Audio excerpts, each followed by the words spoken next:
untuk makluman semua juga, siri sebelum ini kita telah bersama dengan Azizul Hasni Awang, merupakan atlet basikal trek profesional negara, dan saya selaku moderator anda pada sesi webinar kali ini, Muhammad Zulfadli bin Rozali, akan cuba merungkai dan cuba dapatkan apa input-input berkenaan atau berkisarkan tentang minda juara. Dan sebelum saya memperkenalkan panel jemputan ataupun tokoh sukan negara yang saya rasa semua orang kenali, dan eloklah kalau kita dapat menjemput pengarah Pusat Sukan UTHM, Encik Azli Pudin, untuk menyampaikan sedikit ucapan kata-kata aluan. Dipersilakan. Dapat menjemput pengarah Pusat Sukan UTHM. Assalamualaikum dan selamat petang kepada sekalian hadirin. Terima kasih kepada moderator kita, Saudara Dr. Zul Fazli. Sebelum tu saya sampaikan salam takzim daripada Yang Berusaha TNC Hepah kerana beliau tidak dapat hadir bersama sesi ini kerana ada urusan yang penting. Jadi saya bacakanlah teks ucapan beliau. Assalamualaikum dan salam sejahtera. Pertama kali saya mengalu-alukan kehadiran panel jemputan kita pada petang ini, Puan Syazrin Zulkifli, Ratu Bowling Negara, dalam webinar Sukan UTHM sesi 1 2001. Puan Syazrin Zulkifli, beliau merupakan beliau telah memulakan karier sebagai pemain kebangsaan di penghujung era 80-an. Pasti laluan yang telah dirintis tidak semudah seperti yang kita sangkakan. Mengecapi kejayaan dengan menempuh segala badai untuk berada di puncak kejayaan dapat dijadikan aspirasi kejayaan buat kita semua. Perjuangan hampir 3 dekad ini menyaksikan Puan Syazrin telah berjaya meraih 91 pingat keseluruhan, meraih 3 gelaran kejuaraan dunia, selain 4 pingat emas di Sukan Asia, Sukan Commonwealth serta 20 pingat emas di pentas Tamasya Sukan SEA, yang merupakan bukti kejayaan yang luar biasa, dan semangat inilah yang kita bawa ke platform webinar pada petang ini. Walaupun kita sedang diuji dengan pandemik COVID-19, namun usaha dalam memotivasikan pelajar tetap kita jalankan bagi memastikan anak-anak pelajar sentiasa berada dalam keadaan yang terbaik dari segi mental dan fizikal. Mewujudkan program perkongsian ilmu secara atas talian ini dapat membantu kita menghimpunkan seramai mungkin pelajar dalam secara atas talian dapat membantu kita menghimpun seramai pelajar dan bersama-sama mencari titik positif ke arah meraih kejayaan yang lebih besar. Dapatlah kita lihat dari satu sisi yang lain bahawa ujian ini yang datang bukanlah semata-mata untuk memberatkan bebanan seseorang, tetapi ia datang sebagai salah satu peluang untuk menguji diri seseorang. Diharapkan sesi webinar ini dapat memberi manfaat buat semua peserta. Terima kasih sekali lagi saya ucapkan kepada panel kita pada hari ini, Puan Syazrin Zulkifli, di atas kesudian bersama kita di platform YouTube UTHM TV pada petang ini. Diucapkan selamat maju jaya kepada Puan Syazrin dan terima kasih atas sumbangan selama 28 tahun mewakili negara dengan pelbagai kejayaan yang amat membanggakan negara. Terima kasih kepada semua sekali pihak yang terlibat dalam webinar ini secara langsung dan tak langsung. Terima kasih sekali lagi pada Puan Syazrin kerana sudi bersama-sama dengan UTHM pada petang ini. Terima kasih. Saya serahkan kembali pada moderator.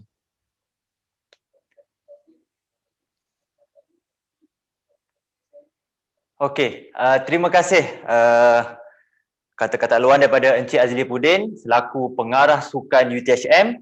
Dan pada petang ini saya akan ditemani dengan seorang tokoh sukan negara ataupun lebih dikenali dengan Ratu Bowling Negara, iaitu Puan Syazrin Zulkifli. Assalamualaikum Kak Syazrin, apa khabar? Assalamualaikum. Waalaikumsalam. Terima kasih Zul. Okay. Terima kasih Encik Azli di atas ucapan alu-aluan tadi. Okey. So Kak Syazrin sekarang berada di mana? Harap semua baik. Saya ada ke office MTBC di Sunway Pyramid Megalane hari ini. Okey, alhamdulillah. So saya pun nampak perkhabaran daripada Kak Syazrin, alhamdulillah, walaupun dalam keadaan pandemik ni, so masih lagi sibuk untuk meneruskan passionate dalam sukan bowling. Dan untuk makluman Kak Shalin, saya rasa lebih selesa untuk saya panggil dengan Kak Shalin lah. Sebab apa, sewaktu saya ingat dulu, sewaktu saya kecil-kecil masa sekolah rendah, saya masih melihat kalau contoh nak minum air Milo tu, di tin Milo tu ada gambar Kak Shalin sendiri. So saya ingat lagi waktu-waktu detik-detik yang mana Kak Shalin banyak menggegarkan sukan negara dengan pelbagai pingat dan juga kejuaraan di pentas kebangsaan dan juga antarabangsa.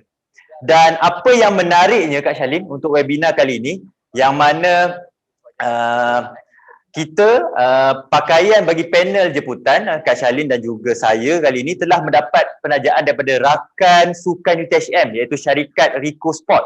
Dan syarikat ini merupakan syarikat pakaian sukan yang diasaskan oleh Encik Anil Saleh bersama isteri beliau, Puan Siti Hawa, yang mana kedua-duanya merupakan alumni sukan UTHM. Dan saya ucapkan terima kasih sekali lagi diucapkan kepada Rico Sport dan yang juga merupakan rakan sukan UTHM.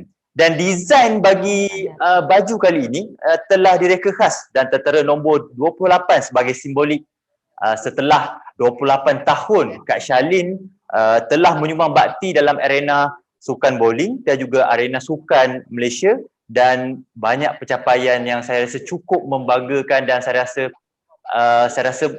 tempoh hari sewaktu Kak Shalin mengumumkan untuk bersara daripada sukan bowling, ramai yang rasa agak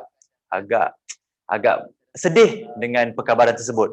Tapi tak apa, diharapkan mungkin the next Shalin will be dan hopefully ada mungkin daripada rentetan webinar ni mungkin ada seterusnya lebih inspirasi daripada rakan-rakan ataupun atlet-atlet UTHM maupun atlet-atlet kebangsaan ataupun atlet di seluruh Malaysia yang mana terus menjadikan Kak Shalin sebagai satu titik untuk mereka berjaya dan terus ke hadapan.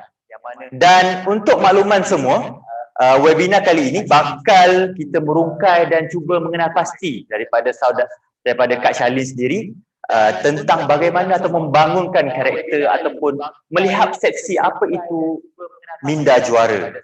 Dan sebelum kita pergi kepada lebih lanjut, suka untuk saya ceritakan sedikit tentang biodata bagi tokoh negara kita pada hari ini, iaitu Kak Shalin Zulkifli, yang mana beliau telah dilahirkan pada 28 Mac 1978 di North Islington, England, ketika bapa beliau melanjutkan pengajian dalam bidang kejuruteraan elektrik dan mendapatkan pendidikan awal di Sekolah Rendah Kebangsaan Datuk Abu Bakar, Kuala Lumpur, dan kemudiannya bersekolah di Sekolah Menengah Bandaraya Kuala Lumpur, dan telah berkecimpung dalam sukan bowling sejak berumur 9 tahun. Okey, 9 tahun, dan menyertai pasukan bowling kebangsaan di akhir tahun 1980-an. Dan apa yang menarik, beliau juga merupakan seorang graduan Universiti Melaya dalam bidang sukan sains khusus dalam psikologi dan latihan sukan. Dan apa yang kita cuba lihat kepada siri kejayaan beliau, telah menjuarai kejohanan dunia 2003 di Malaysia, 2007 di Mexico dan 2017 di Las Vegas. 3 kali ranking Asia number 1 dalam 3 tahun berturut-turut. Tersenarai dalam Hall of Fame Bowling Dunia pada tahun 2004, pemenang kedua terbanyak pingat emas di pentas sukan C sebanyak 20 pingat, menjuarai kejohanan Masters Dunia pada 2001 dan merupakan juara wanita pertama, dan telah memperolehi gelaran olahragawan kebangsaan sebanyak 5 kali. Dan apa yang menariknya adalah dari segi dalam tempoh 28 tahun Kak Shalin berkhidmat ataupun berbakti kepada Malaysia ataupun menyumbang pingat kepada negara, dan 91 pingat telah beliau perolehi, yang mana kejuaraan dunia 16, kejuaraan Asia 23, sukan Commonwealth 2, sukan Asia 7, sukan C 28, dan lain-lain kejohanan adalah 15, dan jumlah keseluruhan adalah 91 pingat. Saya rasa cukup menarik dan membanggakan. Okey, dan untuk makluman to all viewers, okey, make sure jangan lupa subscribe dan terus like pada channel UTHM. Dan untuk kepada untuk sesi webinar kali ini dan Kak Shalin, so kita bakal cuba melihat ataupun merungkai dari segi apa intipati kejayaan dan juga apa rahsia-rahsia yang saya rasa kita boleh congkilkan dan pada sama-sama pada masa yang sama dapat membantu dalam membuka ataupun melihat persepsi ataupun mindset dari segi atlet kita ke arah yang lebih baik. Dan Kak Shalin, mungkin boleh saya teruskan dengan soalan pertama saya buat Kak Shalin. Ataupun mindset dari segi atlet. Boleh. Okey. Kak Shalin, so boleh Kak Shalin sendiri kongsikan bersama kami dan juga penonton di UTHM YouTube channel, bagaimana boleh terlibat dan menjiwai sukan bowling ni sejak sejak berumur 9 tahun. Saya rasa umur 9 tahun tu masih berfikir-fikir dan masih untuk mencuba pelbagai aktiviti ataupun sukan-sukan lain yang di tingkat sekolah rendah. 9 tahun. Saya rasa umur 9 tahun. Okey, terima kasih Zul. Sebenarnya masa umur 9 tahun tu akak memang aktif bersukan dalam di peringkat sekolah. Sebenarnya masa 9 tahun masa sekolah rendah tu memang akak jenis memang aktif, semua jenis sukan dekat sekolah semua akak main. Netball, volleyball, badminton, pingpong, handball. Akak memang suka sukan daripada kecil. So alhamdulillah akak hanya jumpa sukan bowling ketika umur 9 tahun, 9 ke 10 tahun macam tu. Tu pun setelah mengikuti kedua ibu bapa akak ke pusat bowling sebab mereka yang mula-mula berminat introduce akak pada sukan bowling. Sebenarnya sebelum tu memang akak tak minat. Tapi selalu ikut diorang main bowling hari-hari kat pusat bowling sampai malam. Sebab dia suka main, lepas habis kerja dia orang pergi main dengan kawan-kawan dekat pusat bowling.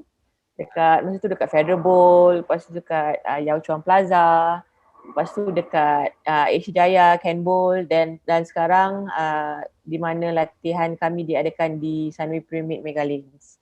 So memang dulu mula-mula memang tak minat lah, selalu main kejar-kejar dengan budak-budak, anak-anak, kawan-kawan, parents akak yang lain. Tapi satu hari tu dah bosan asyik main lari-lari kan. So cuba buka satu lane, on satu lane, cuba kat lane sebelah kedua ibu bapa akak main tu. Cuba, lepas tu macam minat. Sebab bola masuk longkang. So macam mana kenapa bola asyik masuk longkang tak boleh kena pin dekat atas lane. So daripada situ slowly bila mak bapak akak pergi bermain kan malam-malam lepas mereka kerja, akak pun memang ikut sebab akak nak anak tunggal. So memang ikut je mereka pergi mana. So bila ikut tu bila dia orang main akak buka lane sebelah, so akak pun training. Saja main-main habiskan masa kan. Lepas tu yelah masa kalau akak fikir balik sekarang pun macam umur 9 tahun tu sebab anak akak pun 10 tahun. So macam mana bayi umur anak akak tu dah fokus kan kepada suatu sukan. Tapi sebenarnya akak hanya fokus masa umur 9, 10, 11 tu memang akak main semua jenis sukan. Bowling dan sukan lain juga kat sekolah. Cuma bila dah masuk form 1 lepas 12 tahun tu baru akak pilih untuk fokus khusus pada bowling.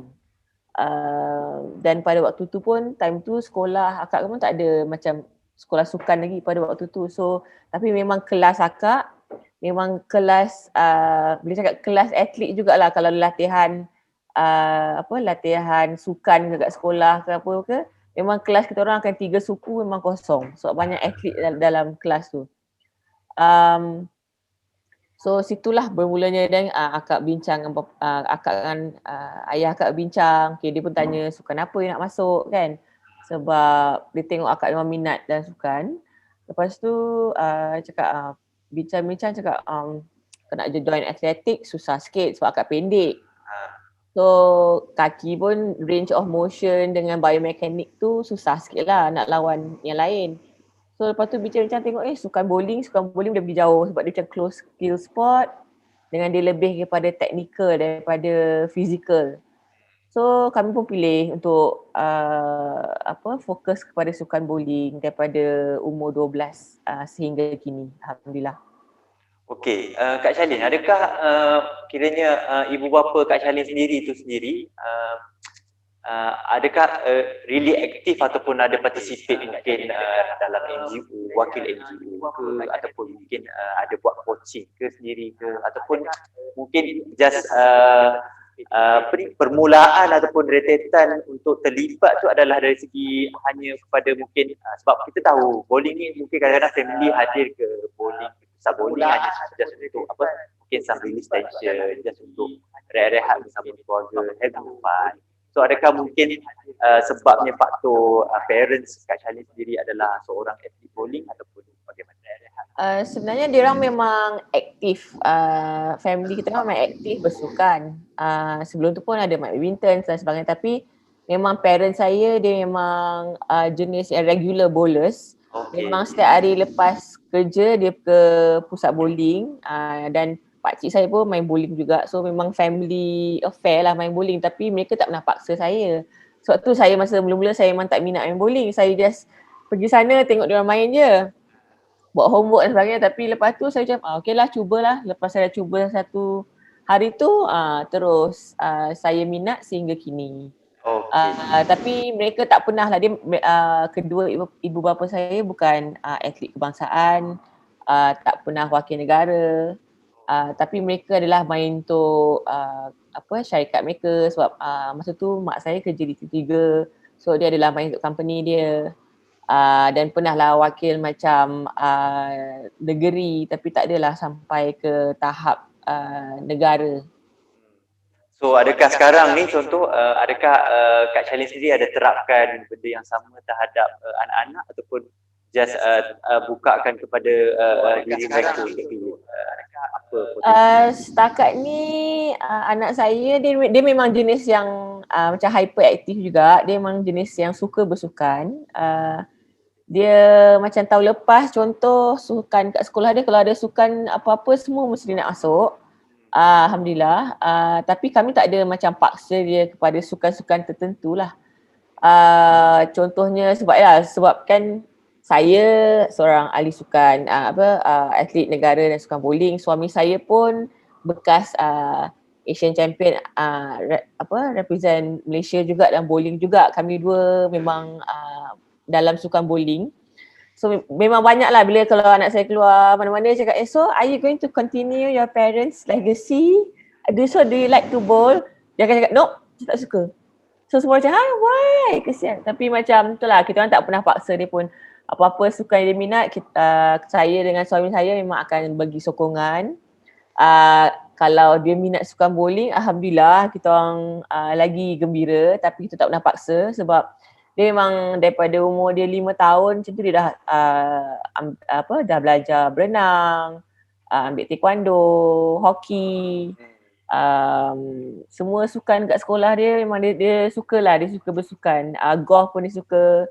So memang kami bagi dia cuba semua jenis sukan dan tengok kalau dia minat untuk menjadi ahli sukan, tengok sukan apa yang dia minat. Tapi terkejut juga macam hari tu dia baru register sebab dia dah jam 4, so dia baru register untuk Koko, dan untuk Koko dia pilih sukan, dia pilih club bowling. Saya pun terkejut, bukannya tak suka bowling ke?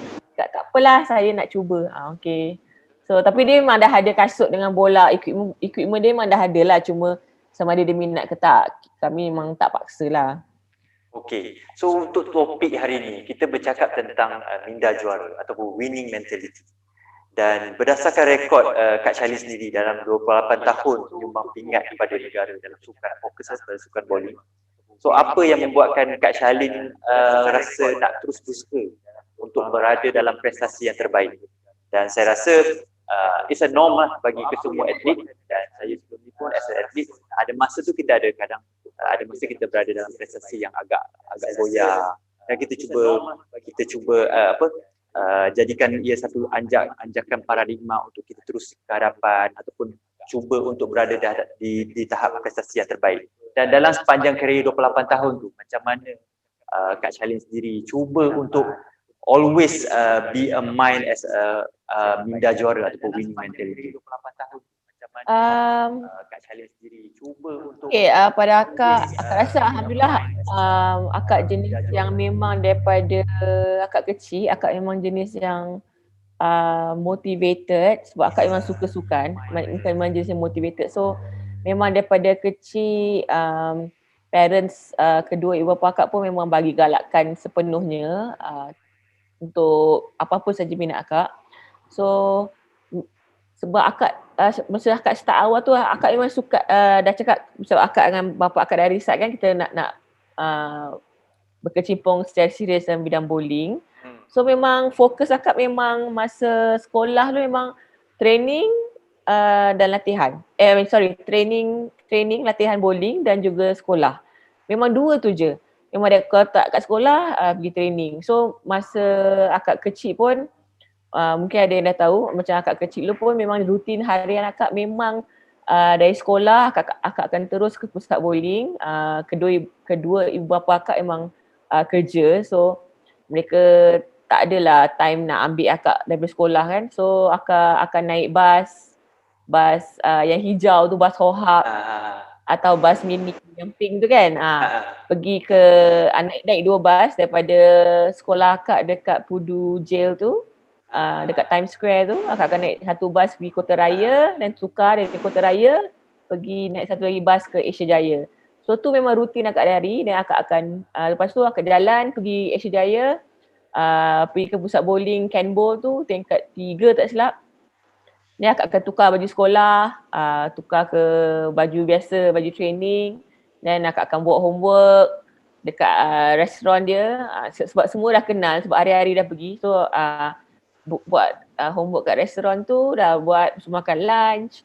So tunggu mak bapak akak habis kerja dan dia akan jumpa akak kat pusat bowling dan kita makan dinner, lepas tu akak training atau kalau akak dah habis homework awal, akak akan training sendiri. So tu memang rutin akak, harian akak. Dan juga selepas dah kalau ditanya akak sekarang lah macam mana akak boleh jadi macam, sebab kalau akak fikir balik pun macam mana umur 9 tahun macam you tak ada ke macam nak enjoy dengan kawan-kawan kan, because umur macam muda kan masa tu. So tapi macam sebab daripada kecil memang akak dah macam tahu, dah set, nak pergi jauh dalam sukan bowling, target nak jadi world champion. So apa yang saya perlu buat, akak perlu buat untuk capai matlamat tu.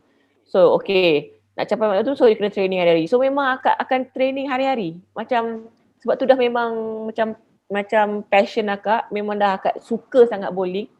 So memang akak training hari-hari. Hari Senin sampai Ahad. Memang dekat pusat bowling. Pusat bowling tu macam rumah nombor 1. So memang kat pusat bowling training hari-hari. So bila training hari pun kadang-kadang training 2 kali sehari. So tu mungkin salah satu sebab kenapa akak naik cepat jugalah, sebab jurulatih kebangsaan pada waktu tu Encik Si Allen, dia kira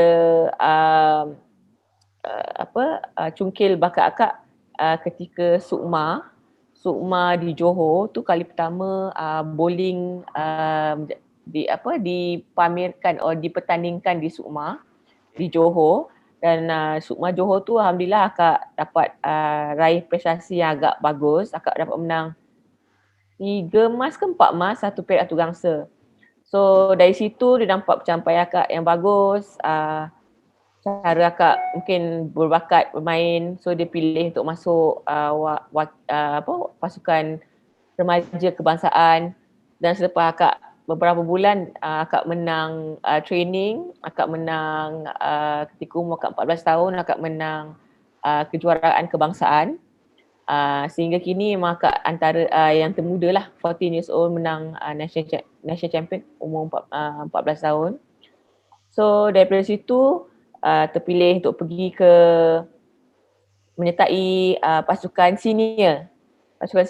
Pada waktu tu memang, sekarang ni memang dah biasa lah kalau you boleh ada dalam dua squad, junior dengan senior, national youth dengan national team. Tapi pada waktu tu memang sangat jarang lah, memang tak ada orang yang dalam dua squad. So disebabkan akak dalam kedua-dua squad latihan tu, alhamdulillah akak dapat banyak pendedahan double up pendedahan daripada orang lain.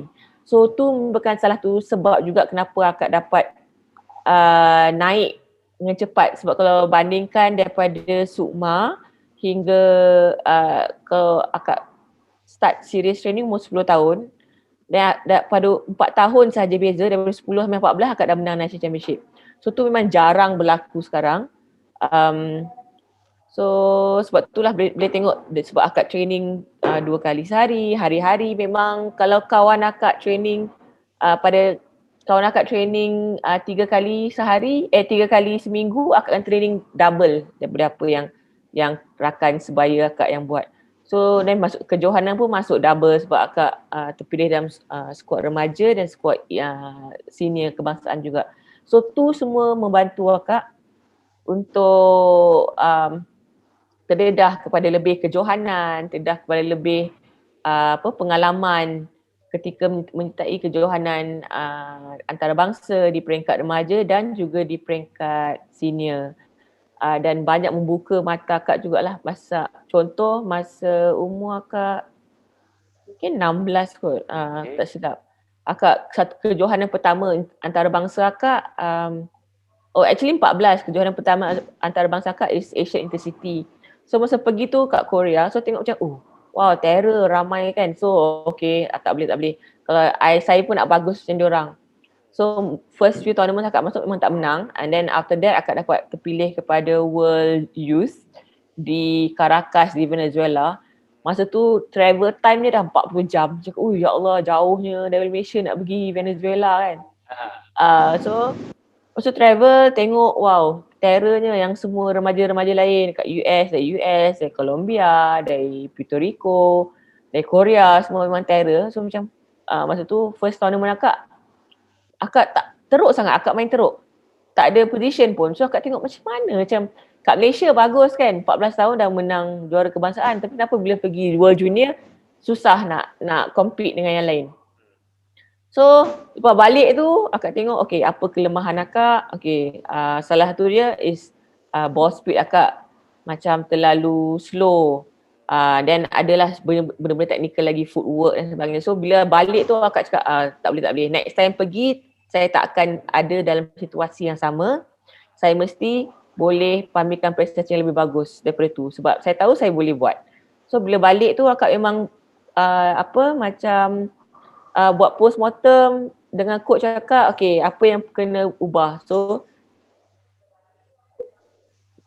training pun akak tingkatkan lagi lebih daripada apa yang sebelumnya supaya akak boleh master apa teknik-teknik basic yang perlu akak buat. Lepas tu di SEA Games 95, SEA Games 95 di Singapura akak dapat pamerkan prestasi yang lebih baik, dan slowly pencapaian akak pun lebih baik dan akak pun terus improvekan diri akak. Salah satu benda yang akak macam winning mentality ialah macam kalau contohlah, kalau macam tadi akak dah ceritakan pasal akak dah menang national championship umur 14. So kalau orang yang tak ada winning mentality, bila dah menang 14 tu dia akan okay, dah menang 14, okay lah, bagus, dia dah comfort zone. dia macam relax lah. Dah relax, okay, lepas tu enjoy je. Tak, kalau you ada winning mentality tu, beza dia is you cakap okay, saya dah menang sebab pada waktu tu target akak, okay, akak nak jadi yang pertama untuk menang semua, pertama untuk set record. So since okay, masa national championship tu akak menang umur 14 tahun. So tu dah satu rekod dah akak catat. Tak pernah orang pernah menang pada umur 14 tahun. Dan lepas tu yang termuda terpilih dalam pasukan kebangsaan. Tu yang termuda juga menang pingat emas di kejohanan Sukan Asia di Hiroshima. So tu di antara target-target yang akak set pada diri akak sendiri. Tapi akak tak bagi tahu semua orang lah. Tapi every year, permulaan tahun akak akan ada tulis, okay, apa tournament yang saya nak terpilih untuk tahun ni. Kalau ada big tournament lah, okay, macam SEA Games, Asian Games, okay. First step, nak terpilih dalam squad latihan. Lepas tu dah terpilih apa yang saya nak buat. Lepas tu hari pertandingan, okay, apa yang saya nak capai dari segi average, dari segi pocket hits, dari segi sparing percentage. So semua tu akak pecahkan maklumat besar akak kepada maklumat-maklumat kecil yang akak boleh capai, supaya sebab salah tu benda yang kita kena fikir sebab akak dah belajar kan dekat UM and memang minat akak dalam psikologi sukan. Salah satu benda yang akak perasan perbezaan akak dengan rakan-rakan akak yang lain pada waktu tu ialah mereka penetapan maklumat tu, goal setting. Pada waktu tu sebab mereka muda, so dia tak, goal setting tu tak terlintas pun dalam fikiran mereka. Dia tak berlainan tahap dengan akak. Sebab masa akak dari muda lagi akak dah ada goal setting, so memang akak akan cuba capai setiap maklumat yang akak set. Kebanyakan dari rakan sebaya akak pada waktu tu mereka maklumat, tapi maklumat mereka ialah kepada pencapaian, results, instead of the process. So kalau you tengok, I'm sure kalau siapa yang ada masa sesi pertama webinar dengan Azizul pun, dia akan, kalau you perasan banyak atlet yang ada winning mentality, dia akan concentrate kepada proses lagi daripada result. Banyak atlet yang kurang berjaya, bukan tak berjaya tapi kurang berjaya disebabkan mereka fokus kepada results. Sebab result tu kadang walaupun kita dah lalui, dah lakukan apa yang kita perlukan, tak semestinya kita akan menang. Okay, tak semestinya kita akan menang, dan bila kita concentrate on the process, sebab kemenangan tu kadang bukan di dalam kawalan kita. Apa yang kita boleh kawal ialah diri kita, apa yang kita buat untuk capai tahap itu. So proses tu merupakan semua benda-benda yang kita perlu buat sebelum kita capai kemenangan. So pada akak, bila you concentrate on the process, insya-Allah kalau you fokus pada proses, result you akan lebih konsisten. So semua kejohanan you pergi tu, you akan ada top 10, top 5, top 10, top 5. Dan lepas tu bila you dah lebih mahir dari segi teknikal dan sebagainya, dan insya-Allah result you pun akan konsisten dari segi medalist. Podium. Sebab kadang-kadang bila kita bertanding, kadang semua orang nak menang pingat emas, semua orang nak jadi champion kan, tapi kadang ada setengah benda yang orang lain akan buat lebih daripada kita. So kita kena tengoklah, kalau contohnya satu kejohanan tu akak pergi, akak hanya dapat menang silver. So akak cakap, kenapa saya menang silver? Kenapa dia menang gold? So mungkin dia punya spare percentage lagi bagus, atau pocket hits dia lagi bagus daripada akak. So akak kena, okay, this one ni kelemahan saya, ni kenapa dia menang. So saya kena make sure my percentage is higher. So bila you pergi the next tournament, you improve on that. And sometimes bila kita dalam dari segi technical part pula, kadang bila you dah sampai tahap tertinggi, you kena selalu upgradekan diri you dengan teknologi atau information yang terkini. Tak boleh macam, oh sebab saya menang masa 14 tahun tu, teknik saya macam tu, saya kena maintain macam tu je. Tak. You kena adaptasikan dengan situasi semasa, dengan keadaan semasa. Sebab kalau you tengok video mula 14 tahun dengan sekarang, game akak lain. Game akak tu macam akak cakap masa mula tu, game akak macam akak punya tempo tu slow sikit. Sekarang laju, dan tengah-tengah kerja akak memang laju sangat. So sekarang akak dah kurangkan sikit.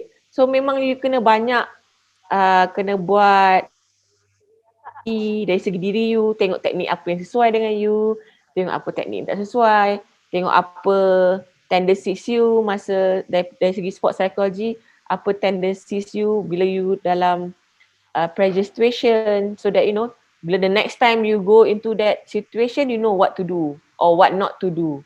So tu semua benda-benda kecil yang kadang, benda ni kadang kalau you fikir setengah orang, benda dia actually kalau orang yang tak faham sangat dari luar, dia tengok benda ni benda remeh-temeh sebenarnya. Kan? Bukan macam benda isu yang besar, tapi benda-benda kecil ni akan membantu you untuk mencapai maklumat you yang besar. Cuma kadang-kadang orang ingat sebab benda kecil, dia tak fokus. Tapi sebenarnya benda kecil-kecil ni lah yang akan membezakan sama dari menang pingat emas, pingat perak atau pingat gangsa di kejohanan yang besar contohnya. Atau menang 1 pin, 2 pin, 10 pin dan sebagainya. So tu salah satu cara lah yang akak pakai daripada akak muda sehingga kini. Sekarang pun akak still alhamdulillah maintain the same goal setting juga. Setiap tahun akak akan cakap okay, apa matlamat akak, kejuaraan apa yang akak nak capai, result apa yang akak nak. Okay, kalau akak nak menang contoh 3 pingat emas, apa yang akak perlu buat untuk capai matlamat tu. Kena improve fitness, sebab every year kita ada fitness test dan sebagainya. So kita tengok apa kelemahan diri dan kita perbetulkan apa yang kita lemah tu. Sikit-sikit lama-lama semua kelemahan kita akan menjadi kekuatan.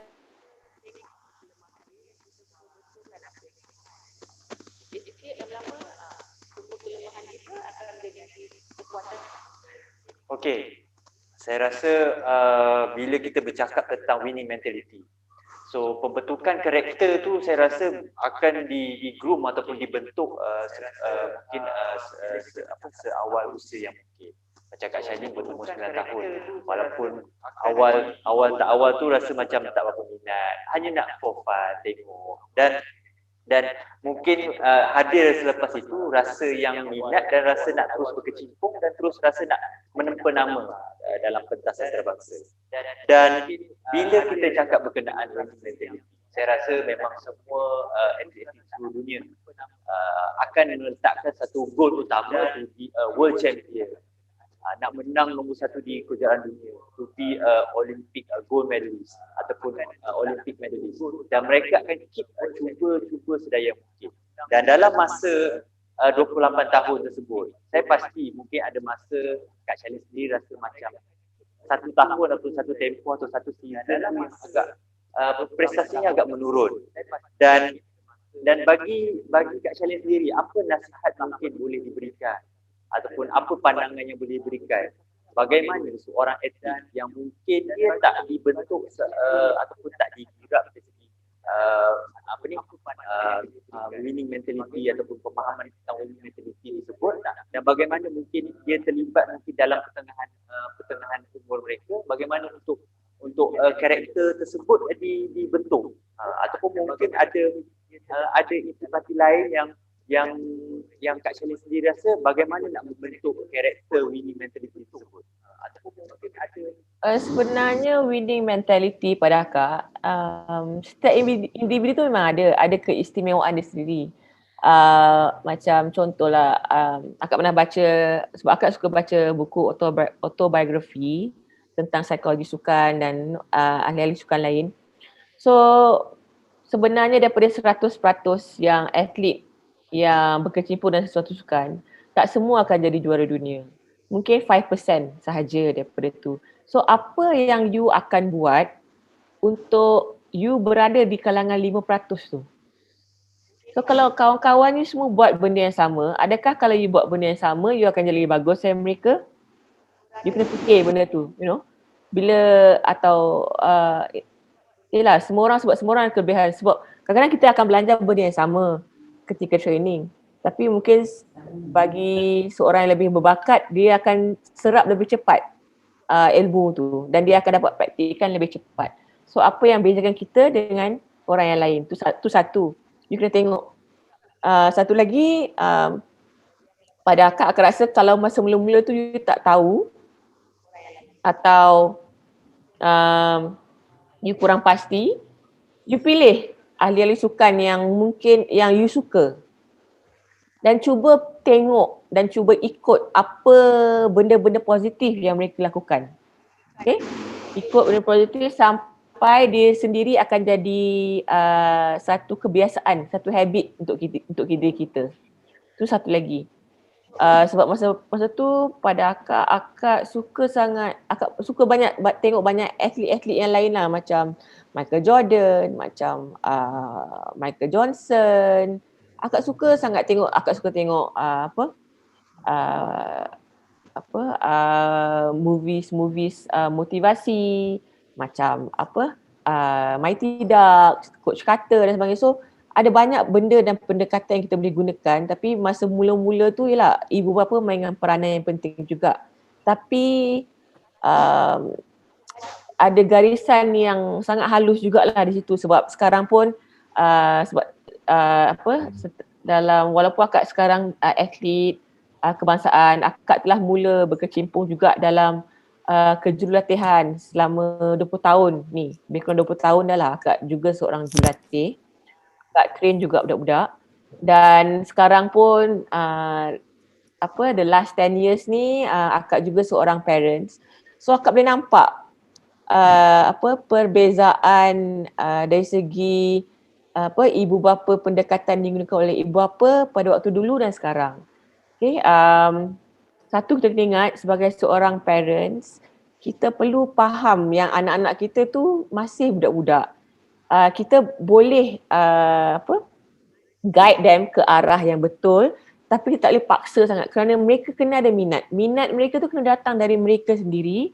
Kita tak boleh paksa sebab akak dah tengok banyak pemain remaja yang disebabkan mereka tak ada minat tu memang ada tapi tak begitu mendalam sangat, tapi sebab parents paksa mereka buat tapi mereka tak dapat capai tahap yang paling maksima yang boleh. Sebab minat tu kurang.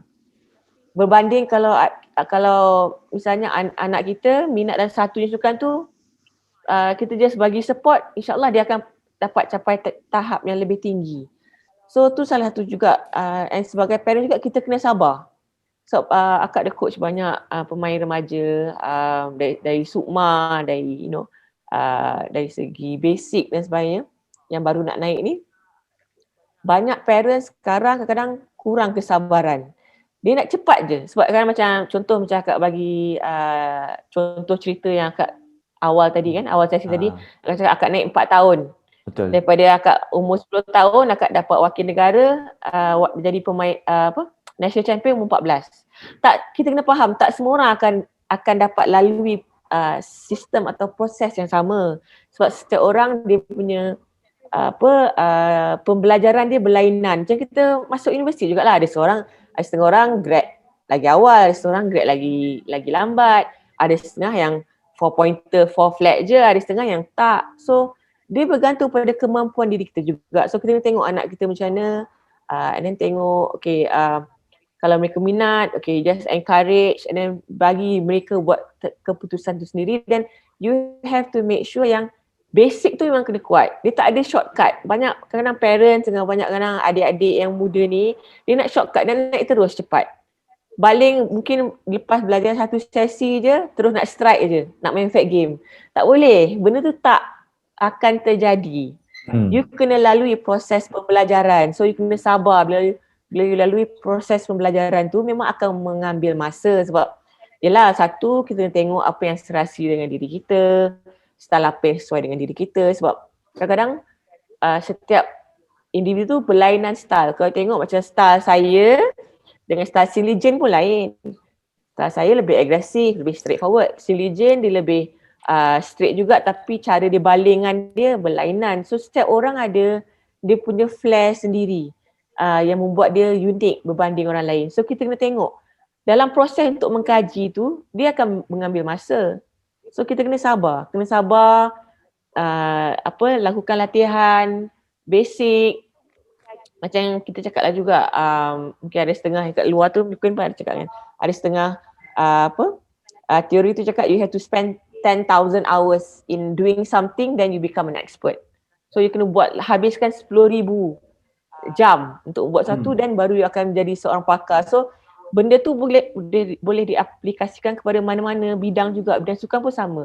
So you kena buat apa yang orang lain tak buat. Contohnya macam akak cakap tadi, kawan akak training untuk diorang training 3 times a week, 3 kali seminggu pada waktu tu lah. Is 100% dah. So pada akak tak cukup. Akak nak jadi lebih bagus dari dia, akak kena training lebih dari dia lah. So 6 kali seminggu. So those are the things that will help you to have winning mentality. So masa mula-mula kalau you tak ada, tak apa, just tengok apa idola-idola you buat and ikut benda yang positif benda yang negatif jangan ikut sebab idola tu pun manusia, cakap pun manusia juga.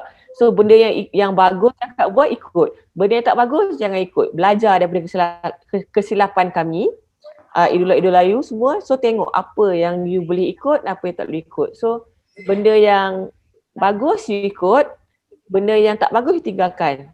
Sebab then dia akan membantu you lah untuk dalam untuk perkembangan proses you untuk menjadi seorang atlet atau menjadi seorang individu yang lebih berjaya. Okey. So, saya rasa mungkin satu intipati yang saya rasa mungkin penonton-penonton boleh ambil sebagai contoh.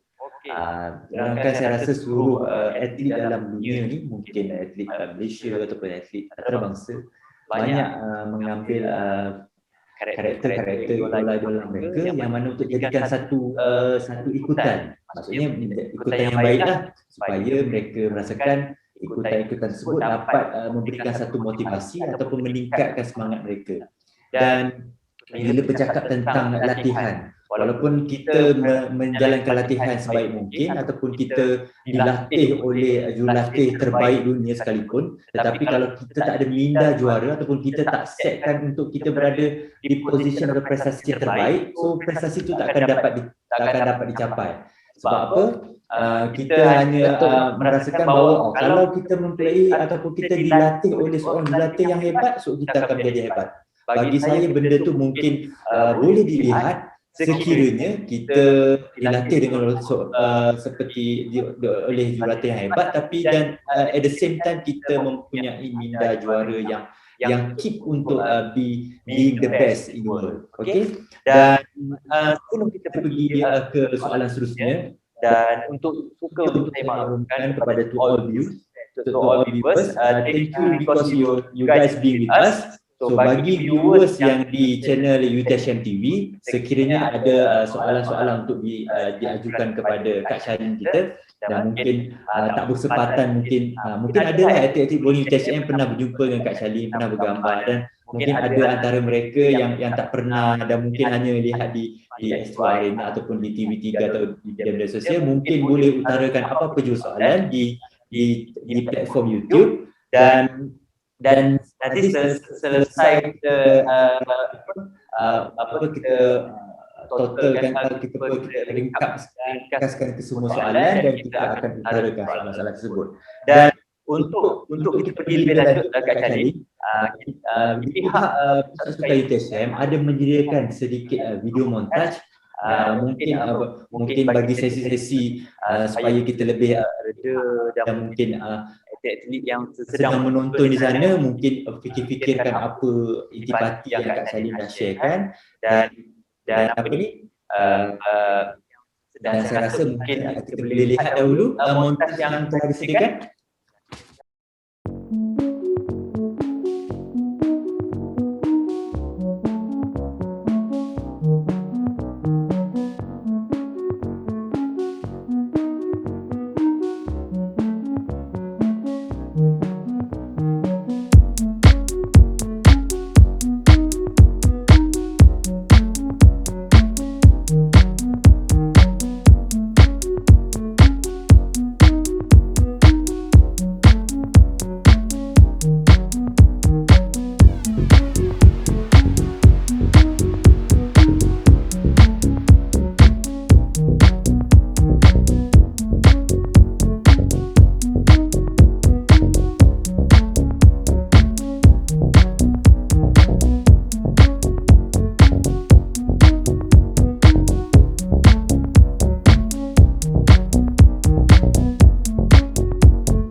Okey, kita kembali semula kepada sesi Sukan UTHM Siri 1 2021 bersama Sukan Negara, iaitu Kak Shalin Zulkifli yang merupakan Ratu Bowling Negara. Dan kita dah masuk kepada sesi yang kedua, yang mana kita ada beberapa sedikit soalan yang saya rasa akan menzahirkan ataupun memberikan pelbagai input-input yang penting kepada penonton-penonton.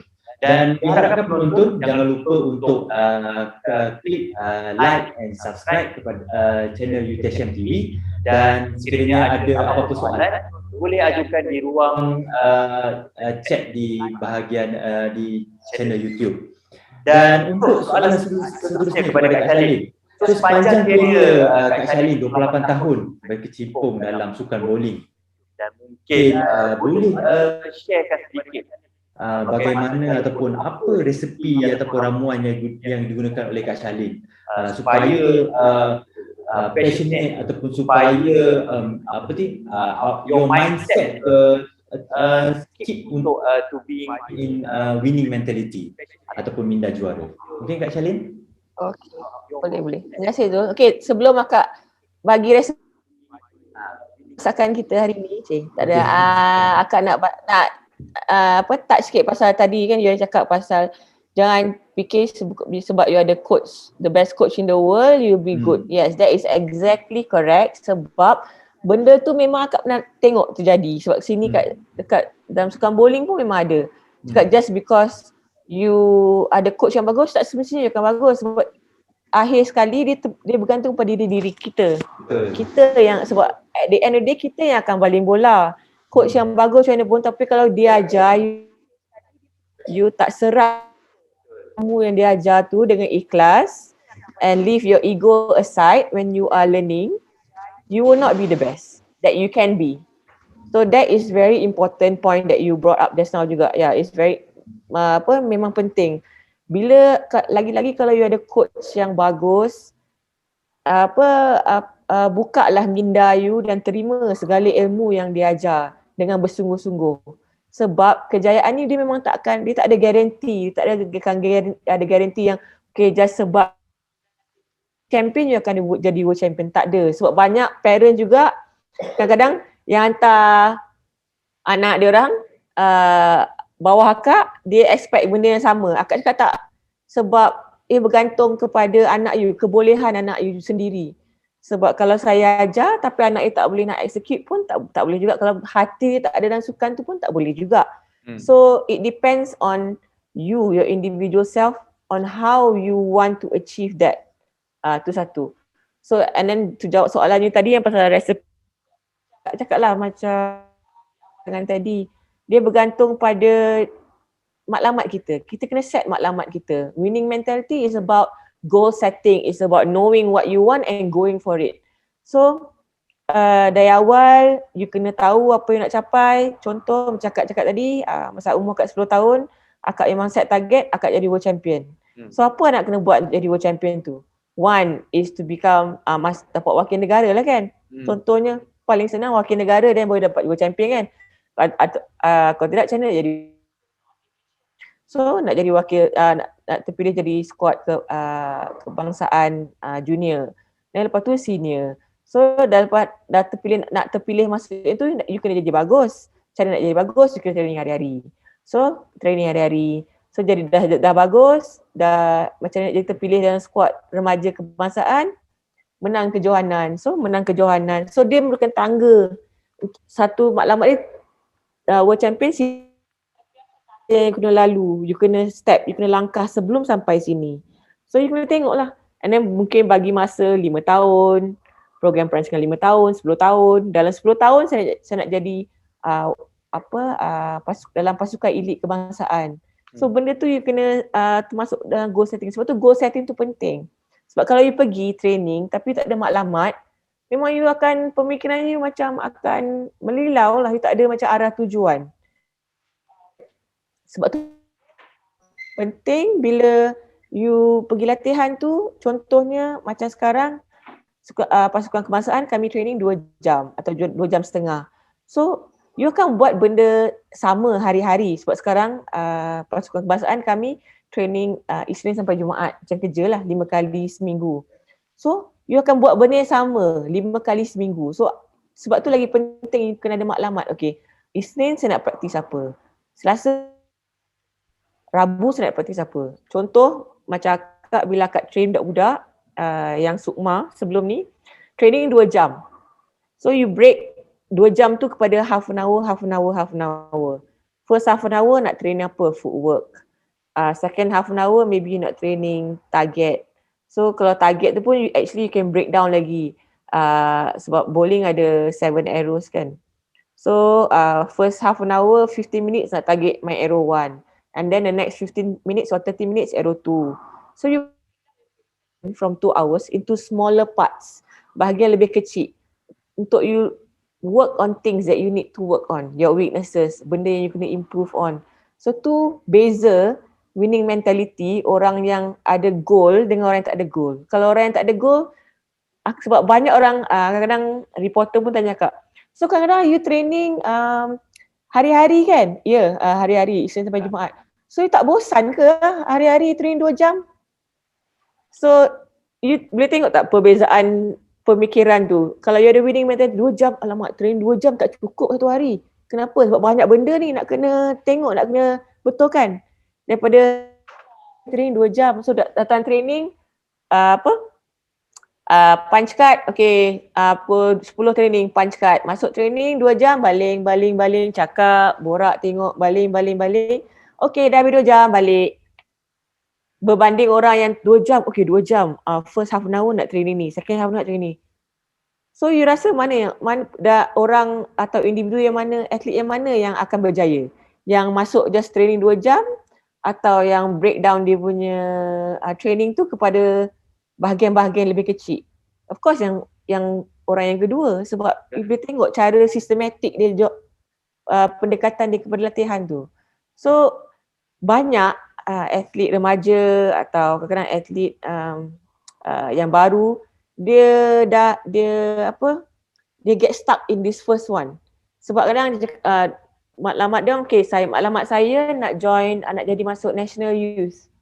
Okay, dah menang junior circuit sini situ, podium junior circuit, menang GP final junior circuit, dapat masuk wildcard dalam national youth. Dah masuk national youth, dah lah, cukup lah.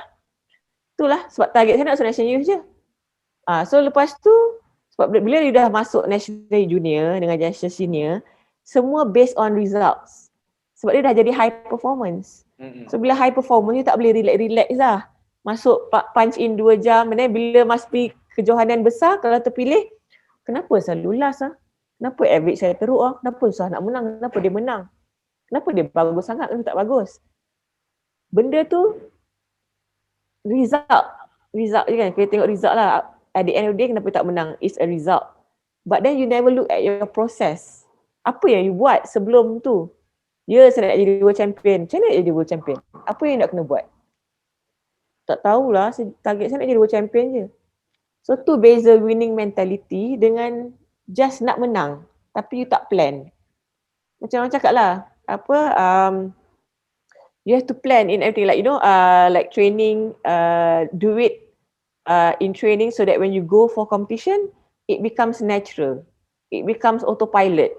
So those are the things yang you kena buat kalau you nak ada that winning mentality. So macam contoh, macam you belajar pun, siapa yang you tengok budak-budak yang belajar kan kat uni semua, siapa yang prepared for the class and read ahead of time, then those just attend class and just listen to what the lecturer is teaching. Dia punya level of understanding tu lain. You baru nak serap apa yang lecturer you ajar.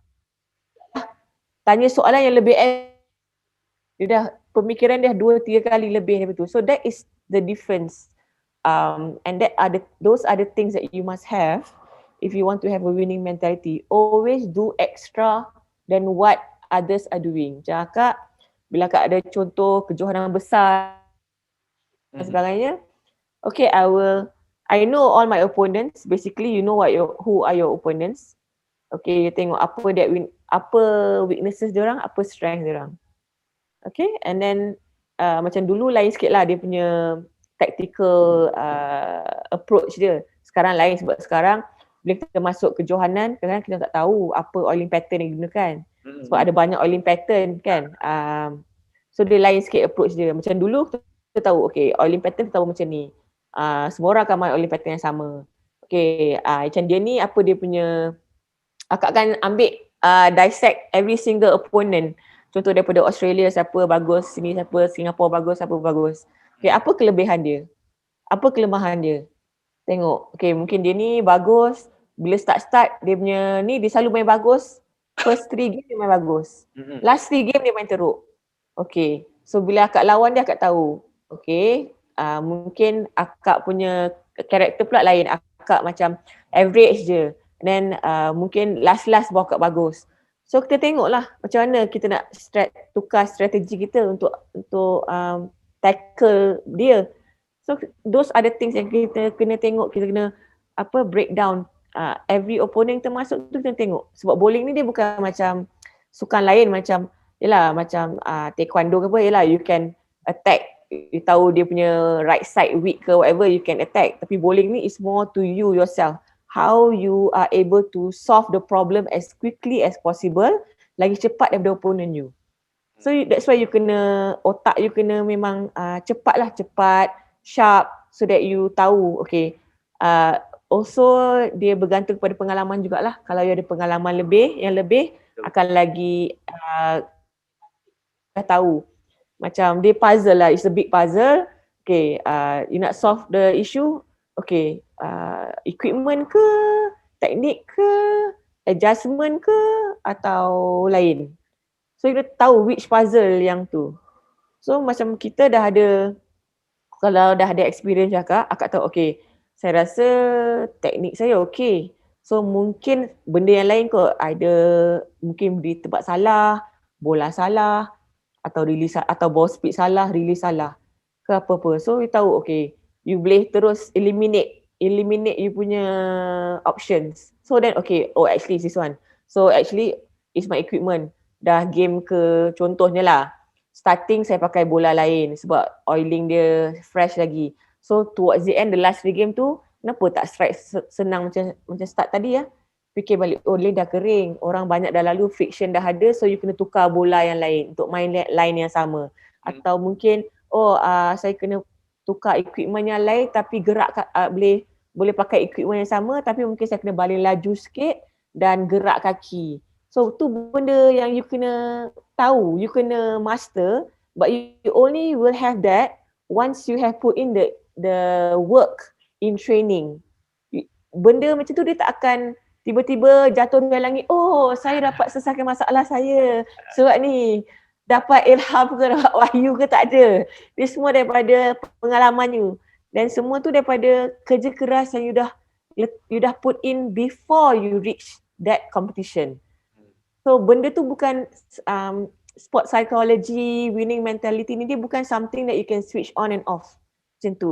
It takes a lot of hard work. Cakap pun one of the strengths yang some of the coaches from across the world, macam Korea semua tu kan, dia orang takut dengan akak sebab dia tahu bila come to mental strength, kalau kena lawan akak dengan dia punya player, susah untuk dia menang sebab akak memang akan lawan habis-habis. Dia kena main lagi bagus daripada akak. So those are the things that as a coach you kena tengok, as a player you kena tengok. Tapi bila kita masuk as a player pula, kita kena ego kita, macam akak kata, ego kita bila kita kena belajar, especially bila dah naik lagi tinggi. Ego itu you kena, bila nak belajar tu, ego tu you kena tinggal dekat entrance tu. Entrance pusat bowling tu, entrance training center tu. Sebab you ada kat sana untuk belajar. Yelah, you champion whatever, tapi bila you nak belajar tu, you kena tolak benda tu semua ke tepi. Sebab you pergi sana untuk belajar. Semua orang tak ada pun individu yang 100%. Kalau ada individu yang 100%, every tournament you masuk, you akan menang. Benda tu tak jadi kan sukan. You ada peluang untuk menang tu memang bagus, memang ada. Tapi tak ada guarantee you akan menang every tournament you masuk. Sebab tu bila you belajar tu, you kena tengok lah secara, you kena macam in a way you kena peel off your layers. Sebab bila you bertanding, bila you dah jadi icon or atlet kebangsaan, you kena ada satu jenis karisma. Bila masuk bola alley, orang tengok, oh takut dia ni dah takut. You tak pegang bola bowling, tak apa lagi. Baru jalan masuk pintu bowling pun dah, oh takutlah dia ni. You kena have that type of aura, that type of mentality. So sebelum bertanding orang dah takut dengan you, so you dah ada 10% dah. You dah menang compared to orang lain kan. So in order for you to achieve that, you have to work hard. So bila training tu, and you have to train not only your physical but also your mind. So bila the challenging part for elite athlete is bila nak train your mind. Sebab banyak bila dah masuk, sebab you ada aura tu, so oh, saya bagus, saya ni, saya champion, So bila you train dari segi sport psychology, banyak atlet ada masalah sebab dia tak boleh go down balik tau. Dia tak boleh sebab dia dah build up benda tu dah besar saya ni. Dia nak kuncupkan ego dia balik tu masalah. So tu salah satu sebab kenapa akak cakap bila you nak belajar tu you kena humble, because you kena, bila you belajar sport psychology contohnya, bila you cakap dengan your sport psychologist, your mental trainer, you kena berterus terang dengan dia apa weaknesses you, apa strength you, so that you can tengok apa yang you perlu improve on.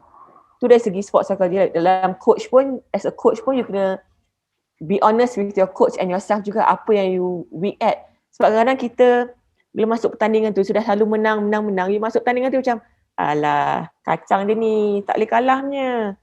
You know that type of mentality. So bila you masuk tiba you kalah, you really panic. Macam mana boleh kalah dengan dia? Ranking ni lagi rendah dari saya. Sebab ego tu. You boleh ada confidence, tapi you jangan riak. It's a very thin line. So you confidence pada diri you sendiri, pada kebolehan you sendiri, ya. Tapi you tak perlu nak hebah-hebahkan ke atau cakap macam contoh Muhammad Ali lah. Muhammad Ali kan dulu siapa yang follow sport Muhammad Ali tahu kan. Dia selalu cakap dia nak psycho opponent dia selalu cakap besar. Dia selalu string like a butterfly, move like a bee, semua tu kan. Tapi bila dia cakap tu, walaupun dia confident, tapi dia boleh back up dia punya confidence tu dengan performance dia. Banyak atlet yang kalau sport dari segi psikologi tak kuat, you tak boleh nak back up. Bila you pergi bertanding lagi sebab you cakap besar, sebab you cakap saya sure menang saya ni semua, you akan bila competition you akan macam kaku, macam freeze. So macam because you added the extra pressure by telling everyone that you will win. Padahal tak ada benda yang guarantee. Whatever you can guarantee is insyaAllah you can perform your best. If you follow the process that you have, and concentrate on the process, insyaAllah you have a good chance of being in a podium or being in the top 5. But can you guarantee that you will win the gold? No. Nobody can guarantee you can win a gold. Whoever that works the hardest, whoever that sacrifice more, will win the gold. Whether it's you or not, the decision is up to us. Sebab kita yang akan tentukan nasib kita. You nak menang, okay? Kerjalah keras, work hard dalam training. Work hard in competition. Buat apa yang perlu buat. Tidur cukup, makan elok, fokus, semua tu. So you akan dapat. So itulah akak rasa di antara resepi-resepi yang akak telah guna pakai selama 28 tahun selama menjadi atlet kebangsaan. Okey. Panjang juga resepi So daripada respon yang Kak Shalin dah utarakan tadi, apa yang saya boleh recap adalah sedikit recap yang pertama adalah kita perlu ada goal setting.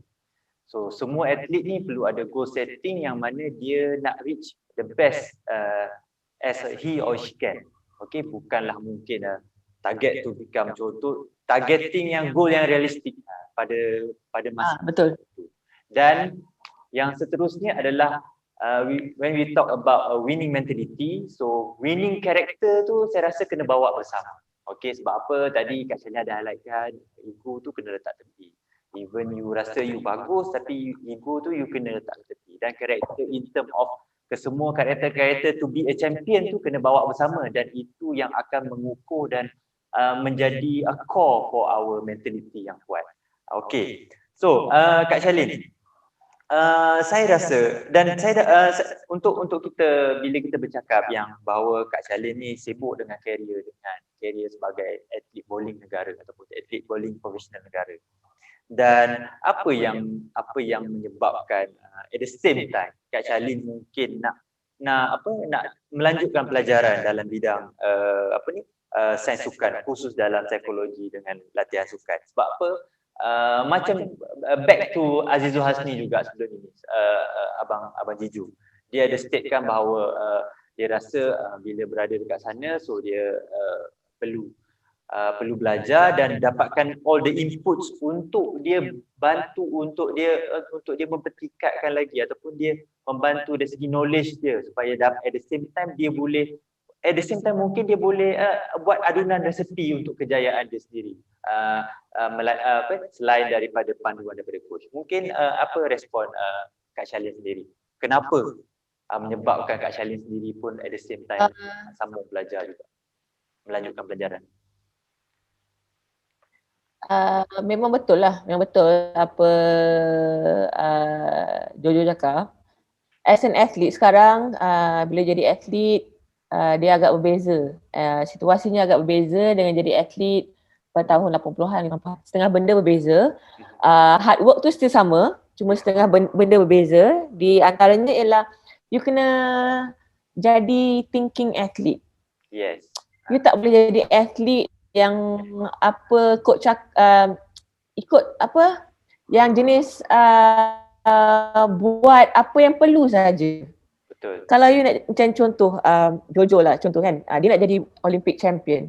So he has to have to be at the same level dengan Olympic champion lain. Apa Olympic champion lain buat, dia kena buat. Cara pemikiran Olympic champion yang lain fikir, dia kena fikir. So that's why dia train dekat Australia. So that helps him to become a better athlete. So macam akak, salah satu kenapa sebab akak sambung belajar pada tahun 1999-2000 tu ialah sebab masa tu lepas SPM akak 3 tahun akak concentrate on bowling saja. Akak tak continue study sebab nak fokus kepada Commonwealth Games kan, sebab kita host that time. So cakap okay, yang lain semua tu kat tepi, nak concentrate bowling je. At that time it was good, tapi disebabkan akak rasa akak tak dapat pada akak, result akak di Commonwealth Games tu akak kecewa lah sebab semua orang target akak untuk menang gold. Tapi akak tak dapat menang gold, akak menang silver dengan bronze. So pada akak, walaupun silver and bronze tu actually alhamdulillah bagus. Tapi pada akak it was a failure for me. So bila lepas tu akak cakap apa nak buat lah. Akak cakap macam, so akak decided to take a break for I think a month or two. Dan akak cakap okay dah, apa nak buat. Dan akak fikir balik cakap akak nak belajar lah, belajar. So akak masuk dalam register dekat Universiti Naya untuk sains sukan. So bila akak masuk tu, you see that from every hardship there comes an opportunity. Yes. Sometimes people think from the hardship tu they just terus down. Tak. Tuhan tu kadang Allah tu kadang dia bagi kita hardship so that we learn, we open our eyes to something yang mungkin kita tak terfikir sebelum ni. Sebelum tu memang akak tak terfikir pun akak nak sambung dalam sains sukan, mungkin nak buat bisnes ke apa lah. Tapi lepas jaya Commonwealth tu tak bilang tinggal kat cakap okey lah.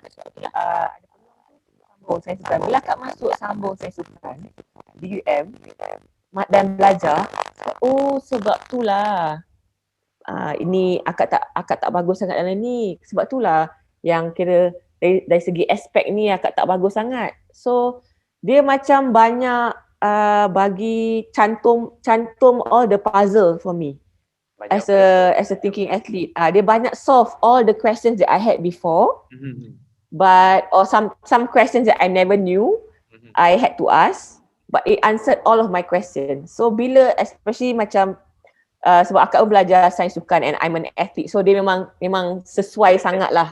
So bila akan belajar semua, belajar macam nutrition, kenapa you makan ni dia akan jadi ni, kenapa you kena makan 2 jam sebelum, kenapa you kena beri. So bila jadi athlete, it's more to practical. You do it. Sometimes you don't know why you do it. Sometimes kalau you tak tanya, ada setengah athlete tu tak tanya coach cakap apa dia buat je. Bagus. Dia percaya pada coach dia, tapi untuk you go to the next level, it's not good enough. To go to the next level, to have a winning mentality, you have to know why you're doing that or why you are not doing that. You tahu kenapa, sebab tu yang penting. So bila you tahu sebab, then you sendiri akan buat. Coach tak payah cakap, you akan buat sendiri sebab you tahu ia bagus untuk you. Berbanding kalau you tak tahu sebab, coach cakap you buat, coach tak cakap you tak buat lah. So tu beza winning mentality. And then yes, everyone's recipe for success is different. Memang resipi kejayaan setiap itu berlainan. Cakap alhamdulillah akak dapat kecapi kejayaan pada umur yang muda sangat, 14 tahun kan. Dapat menang Asian Games, dapat semua tu. Tapi towards the middle of my career ada juga bawah, tapi sebab akak ada ilmu, akak punya slump tu tak jatuh bawah teruk sangat. Sebab ada ilmu, dia mendata. Dia mendata sikit masa akak tengah belajar tu, ni akak naik balik. Sebab from 98 onwards, akak ada slump sikit, and took me 3 years to do a lot of trial and error, to learn more about sport, to learn more about myself, and cara akak, cara badan akak adapt to certain things.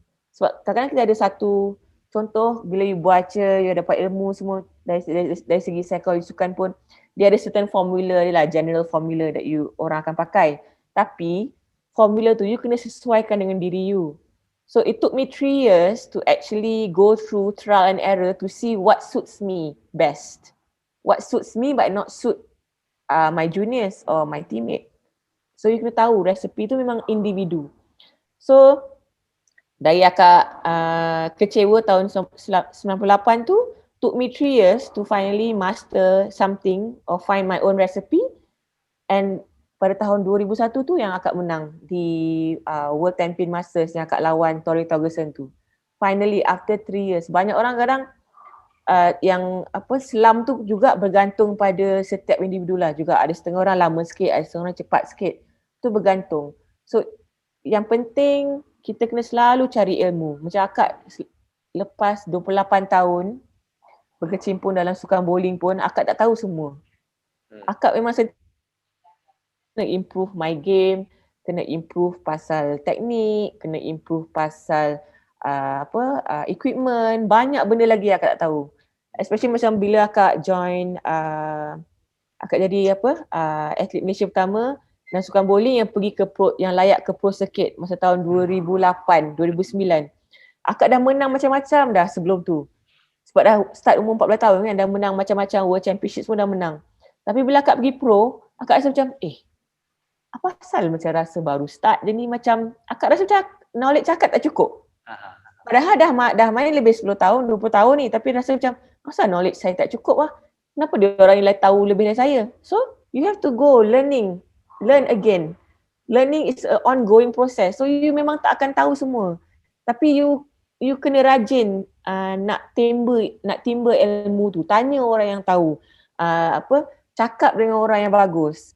So, you dapat ilmu daripada mereka atau baca benda. So that's why you always have to keep improving yourself, not only in sports, in everything. If you want to be the best, you always have to upgrade yourself.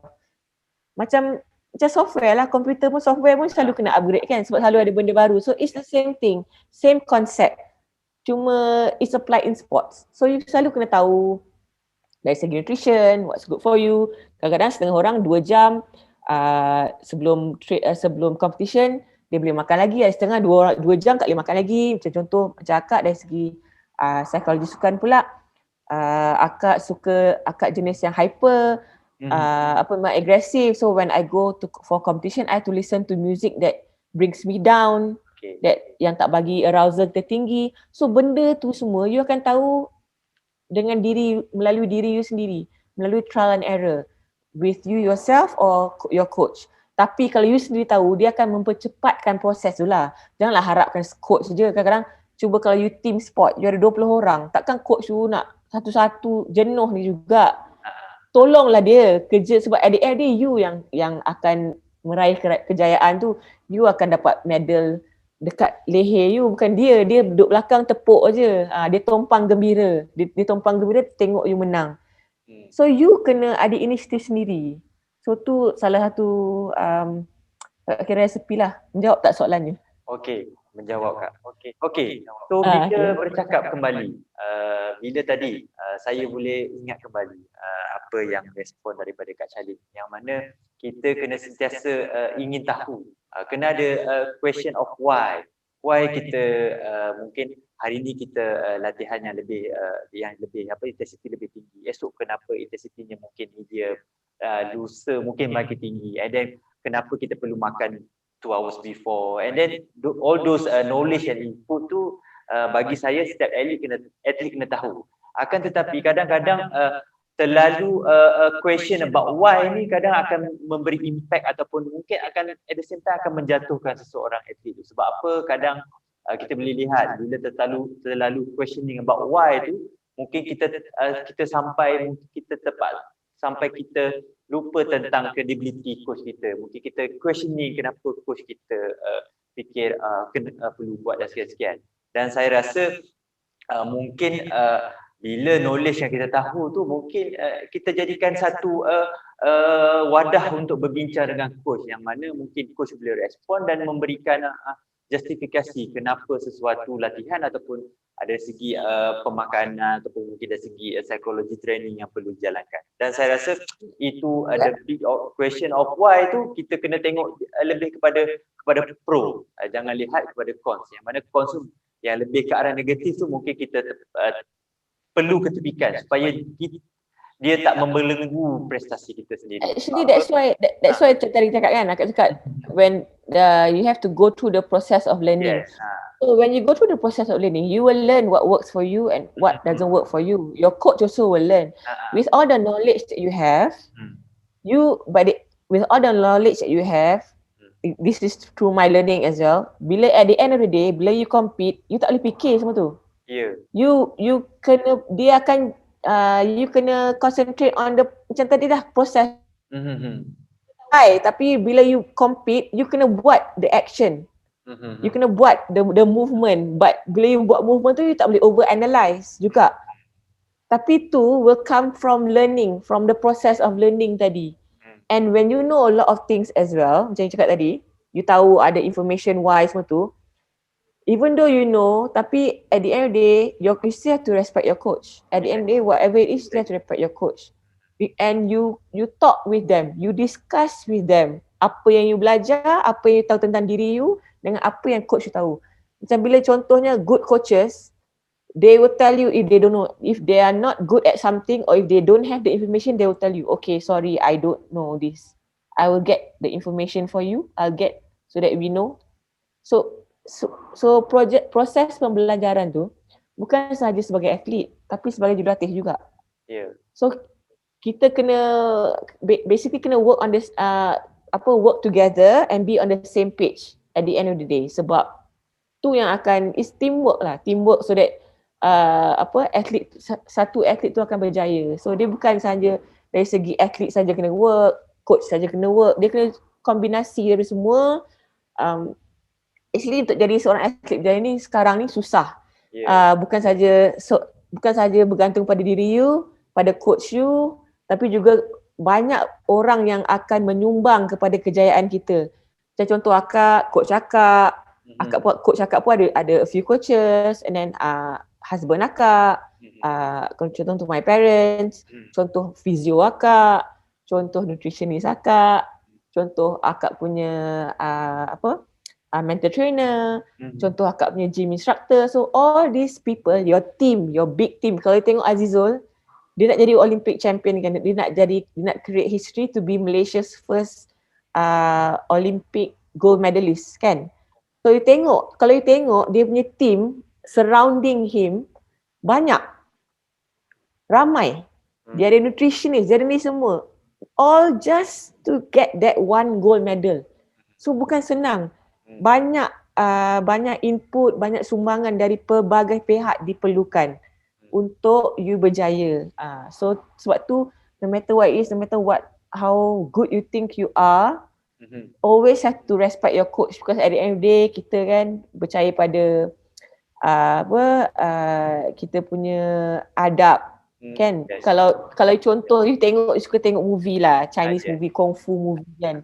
Macam mana pun Wong Fei Hong ke semua tu kan. Macam mana pun you kena respect your master. So daripada tu sebab keikhlasan dia, restu dia untuk you menang, dia akan membantu you menang. So kita kena sentiasa ingat tu. Okay. So Kak Shalin. Ya. Mungkin ni akan jadi last question untuk Kak Shalin, yang mana mengumumkan persaraan selepas 28 tahun dalam sukan bowling dan dengan pelbagai segi kejayaan, merangkul 3 kejuaraan bowling dunia 74 pingat di peringkat senior, dan mungkin ada sedikit ataupun mungkin beberapa nasihat lah Kak Shalin nak sampaikan buat atlet-atlet khususnya IPT, mungkin khusus kepada atlet ITSM dan mungkin universiti yang lain, ataupun mungkin juga atlet-atlet kebangsaan yang mana mungkin sedang bergelut dengan prestasi terbaik mereka. Sebab kita tengok sekarang bila penularan pandemik COVID-19 ni banyak suka-suka yang terpaksa di hold sementara dan menyebabkan mereka mungkin dah on form tiba-tiba terpaksa berhenti seketika.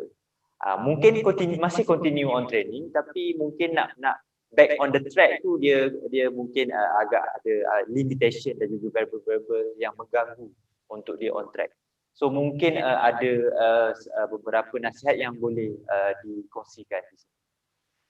Okay, insyaAllah ada. Okay, sebab akak pun dulu belajar ke IPTA juga. So akak faham sangatlah masalah. Kadang-kadang susah, contohnya bila jadi atlet kebangsaan, kadang tak semua orang akan faham komitmen you terhadap negara tu nombor satu, pelajaran nombor dua. Tapi having said that as well, tak semestinya you kadang-kadang salah gunakan kelebihan you sebagai atlet negara untuk ponteng kelas. Tu pun satu juga. Dia kena seiring, okay? Dia kena seiring sebab akak tahu, sebab kadang-kadang akak masak sangat lah sebab akak dulu belajar dan budak junior ni semua akak kenal, semua dah tahu dah dia punya motif tu.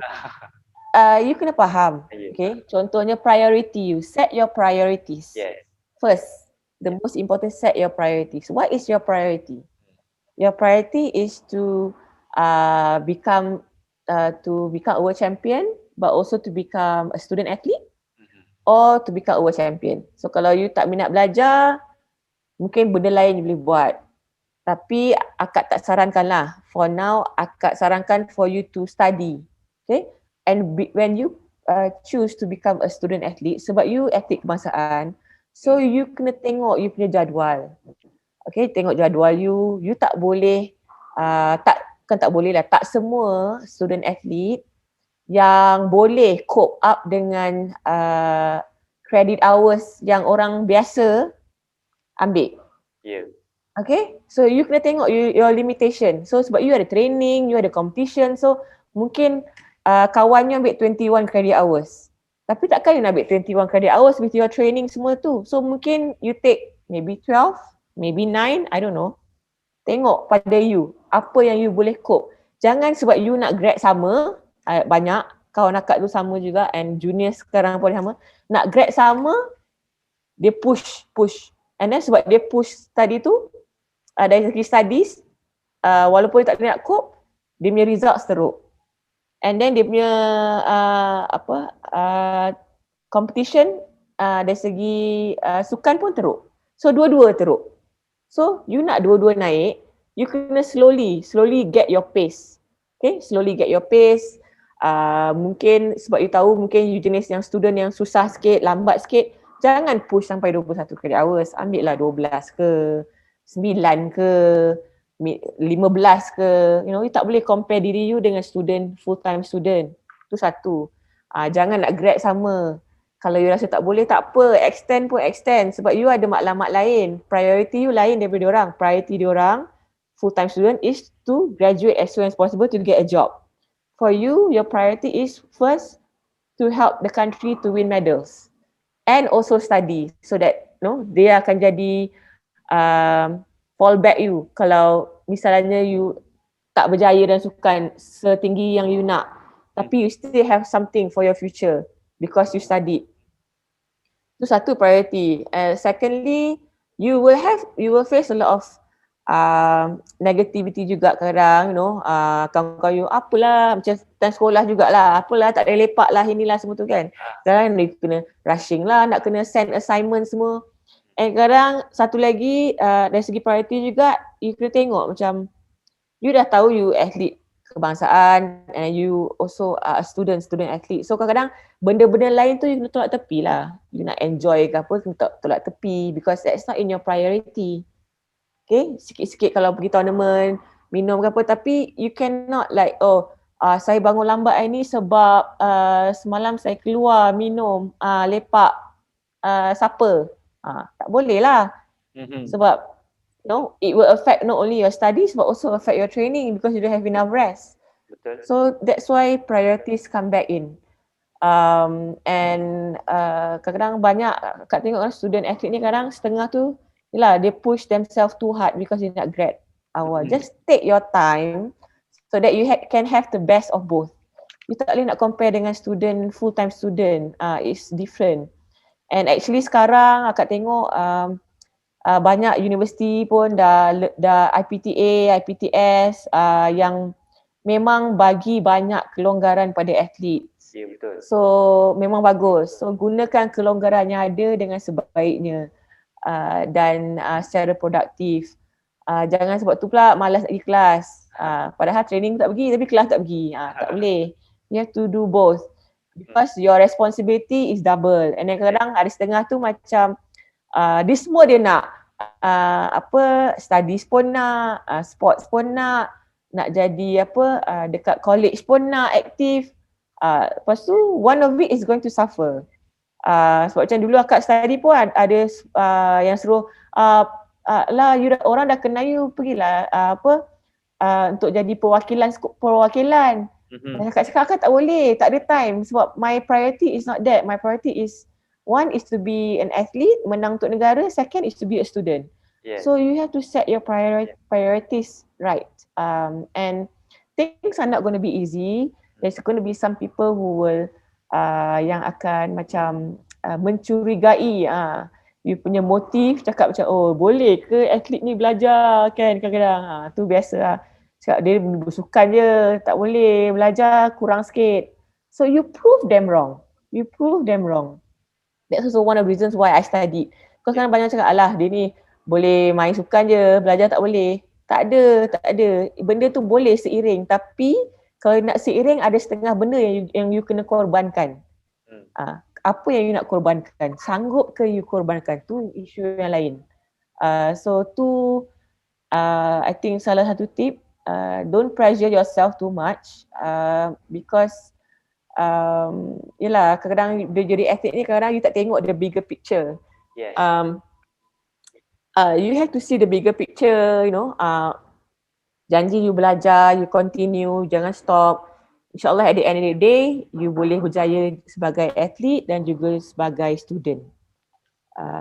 Contohnya macam akak grad, akak masuk 99, 2006 baru akak grad. Took me I think berapa sem 10 sem ke berapa sem dah untuk grad.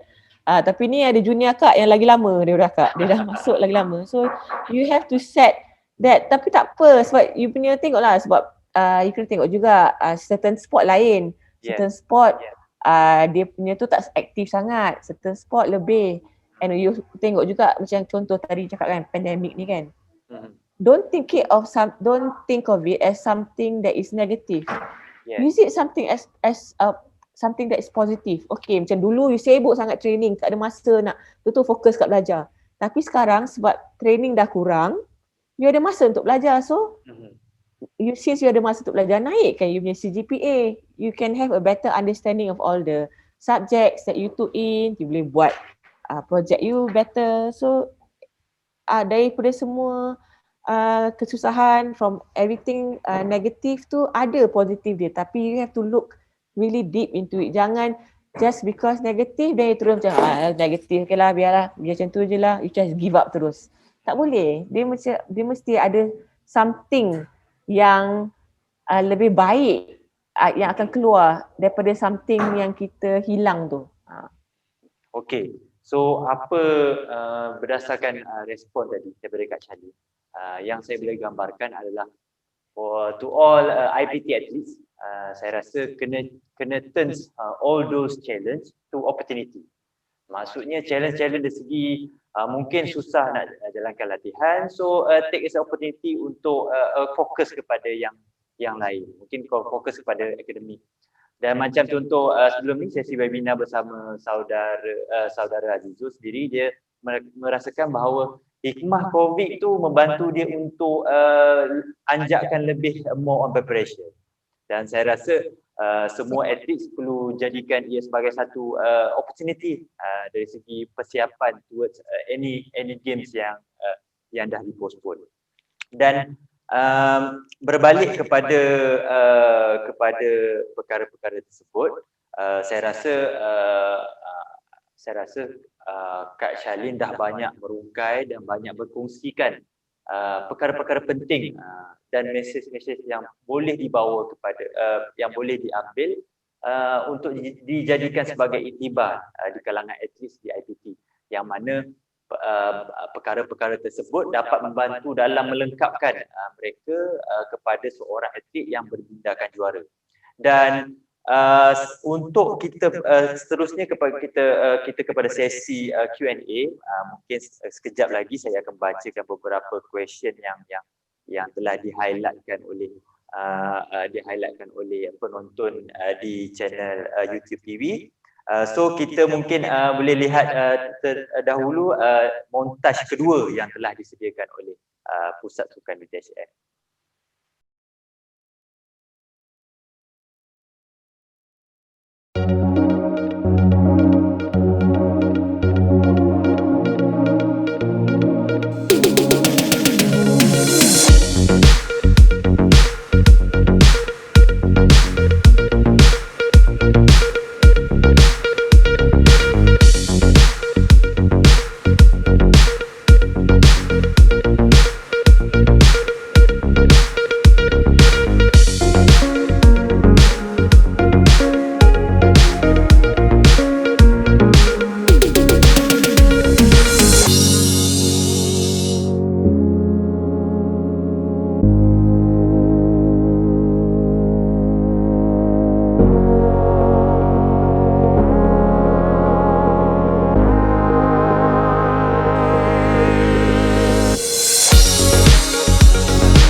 Okey, so itu merupakan sedikit montaj yang telah disediakan oleh Pusat Sukan UTHM.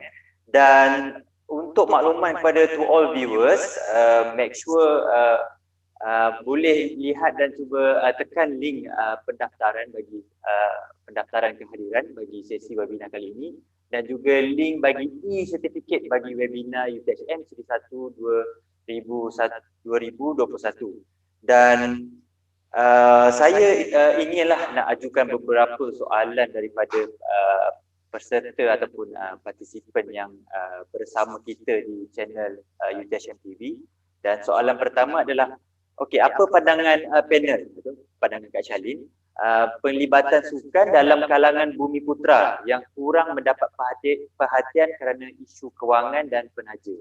So mungkin Kak Shalin boleh respon sikit berkenaan dengan soalan viewers kita ni. Pada akak lah kan, kita tak boleh selalu nak harap ada penaja. Kalau you betul-betul minat, you kena cari jalan untuk kecapi apa yang you nak. Kita tak boleh selalu nak harap orang bagi handout. Masa akak mula dulu, akak tak ada penaja. Tapi mak bapak akak cari juga jalan untuk akak hantar pergi training sampai naik bas, makan nasi bungkus. Semua tu you kena go through, that is a process. You tak boleh nak harap penaja semua tu akan datang lepas you dah berjaya. Lepas you dah berjaya, benda tu akan datang. Tapi sebelum tu, I don't think you deserve to dapat penaja. Everybody has to put in the hard work. Akak dulu pun, akak bukan dari keluarga senang. Mak bapak akak pun susah juga.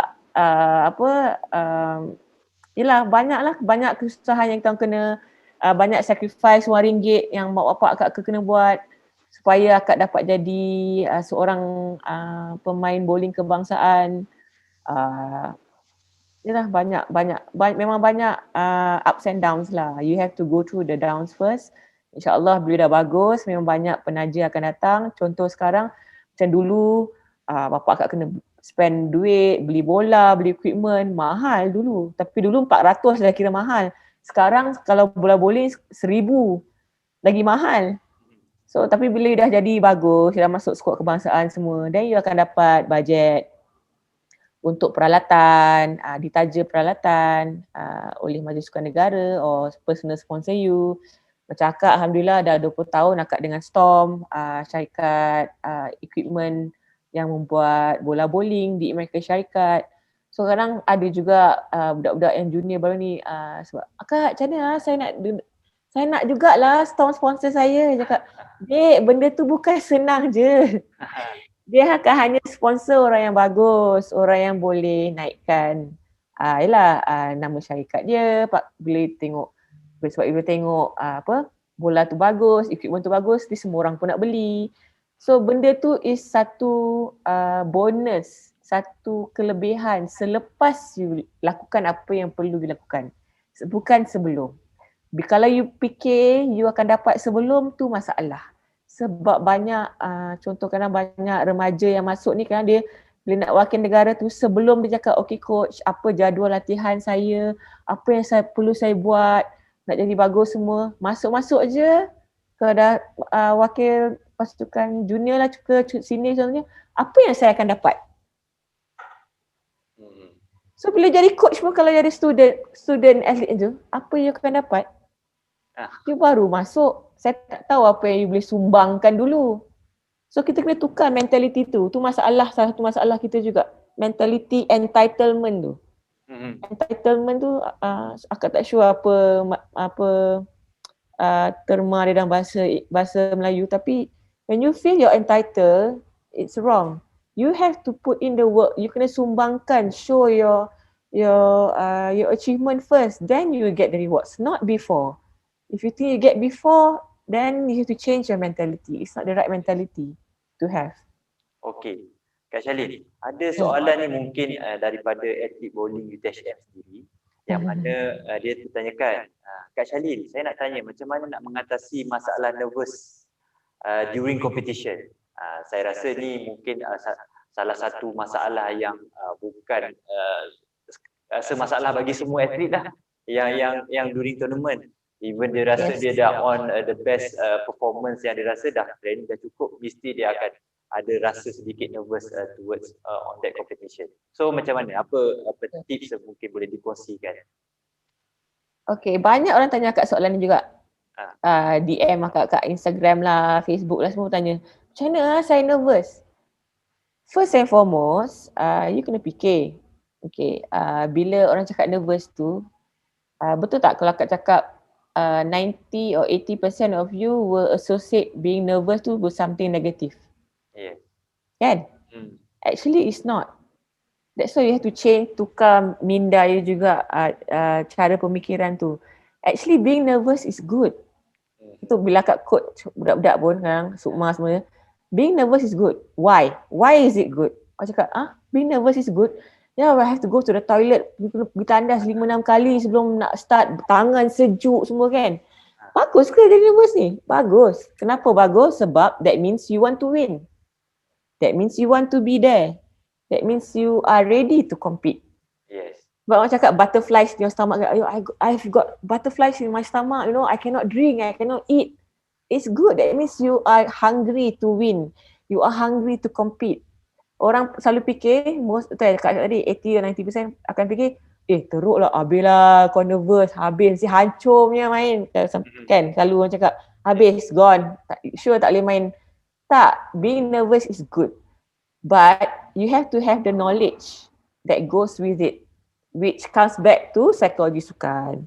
Bila you have the preparation, bila you dah selalu bertanding, bila you dah selalu bertanding, you still akan perasaan nervous tu mesti ada. Akak dah 28 tahun wakil negara, akak still nervous. Akak akan risau bila akak tak rasa nervous. Pada akak akan risau because that means that I don't really want to win. I don't really want to be there. That is a problem for me, not being nervous. So actually being nervous is good, but if you put in the correct methods, the correct time, the correct effort in training, you will feel less nervous. You will feel less nervous because you akan tahu apa nak buat. Tapi kalau you tak cukup ilmu, masa tu you akan rasa lagi nervous. And bila you pergi more competition, sebab you ada banyak experience, you will get less nervous because you know what to do. And also being nervous juga, you kena also go back to kalau kita pusing balik kepada psikologi sukan, ada benda-benda yang you boleh tolong untuk jadi less nervous. Satu, you make sure masa training tu you training betul-betul lah.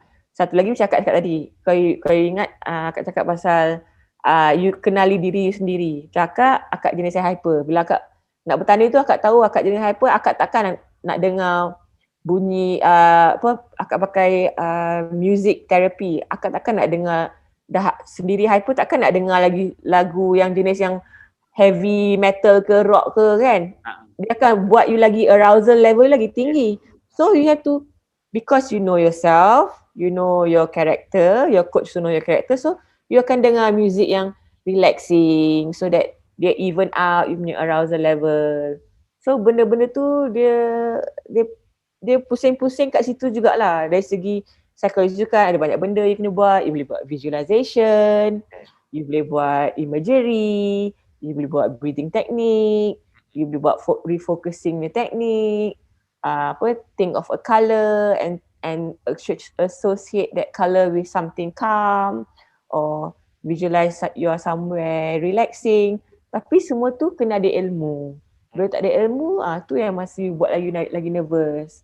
So kalau nak jadi atlet yang berjaya, you kena belajar lah sikit-sikit ilmu tu. Mungkin tak sedalam atlet kebangsaan, tapi you kena tahu juga. Contoh, kalau you nak tahu, you just tengok je semua filem-filem sukan tu, macam Coach Carter, Wimbledon, all those things. Dia ada terapkan unsur-unsur tu dalam movie-movie tu. Kalau you susah sangat nak pergi belajar, nak tengok kan, tak tahu mana nak cari, tengok movie-movie yang filem-filem yang macam tu. Ada benda yang kita boleh belajar daripada menonton filem-filem yang macam tu. Okey. Kak Shalin. So ada soalan yang terakhir saya rasa ni sebelum kita tamatkan sesi kita, webinar kita pada kali ini, yang mana soalan terakhir ni, apa nasihat yang boleh yang disampaikan oleh Kak Shalin kepada remaja yang dilema sama ada nak menyambung pelajaran ataupun teruskan untuk menjadi seorang pro atlet profesional. Mungkin ada nasihat. Nasihat akak is you boleh buat dua-dua. You boleh buat dua-dua sebab macam kita cakap tadi lah, yang akak terangkan tadi kan, pasal just know your priorities. Yes. Nak jadi student athlete ni boleh just know your priorities, take your time. It's not about quantity, it's about quality. Okay, so you tahu for that exam you boleh ambil 12 credit hours, make sure those 12 credit hours you score. Kalau you ada competition, make sure that SEM mungkin grades you, CGPA you rendah sikit, tapi kalau you tahu sebab you nak push untuk kejohanan, make sure kejohanan tu you podium. So benda-benda tu memang boleh. Akak memang tak galakkan untuk you just buat concentrate satu, unless you memang betul-betul tak minat belajar. Sebab Sebab melalui pengalaman akak, sebab akak pun banyak cakap tadi coach remaja-remaja, and also akak pun dalam OCM, Olympic Council of Malaysia punya Athletes Commission. So memang banyak atlet ni lepas dia dah bersara, lepas dia bersara sama ada dia terpaksa bersara atau bersara sukarela, dia akan go through depression. Sebab especially kalau you tak ada tak ada fallback plan. Sebab kadang-kadang you jadi atlet ni tak tahu bila masa you boleh ada injury. Bila injury teruk sangat, kalau injury you buat surgery, you boleh recover balik, alhamdulillah bagus.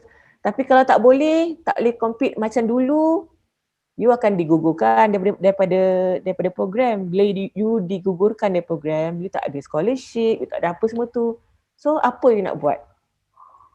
Okay, kalau kita tengok balik kadang-kadang, sebab akak pun dalam YAKIP juga, Yayasan Kebajikan Yayasan Kebajikan Bekas Atlet Kebangsaan. Banyak-banyak atlet yang tak ada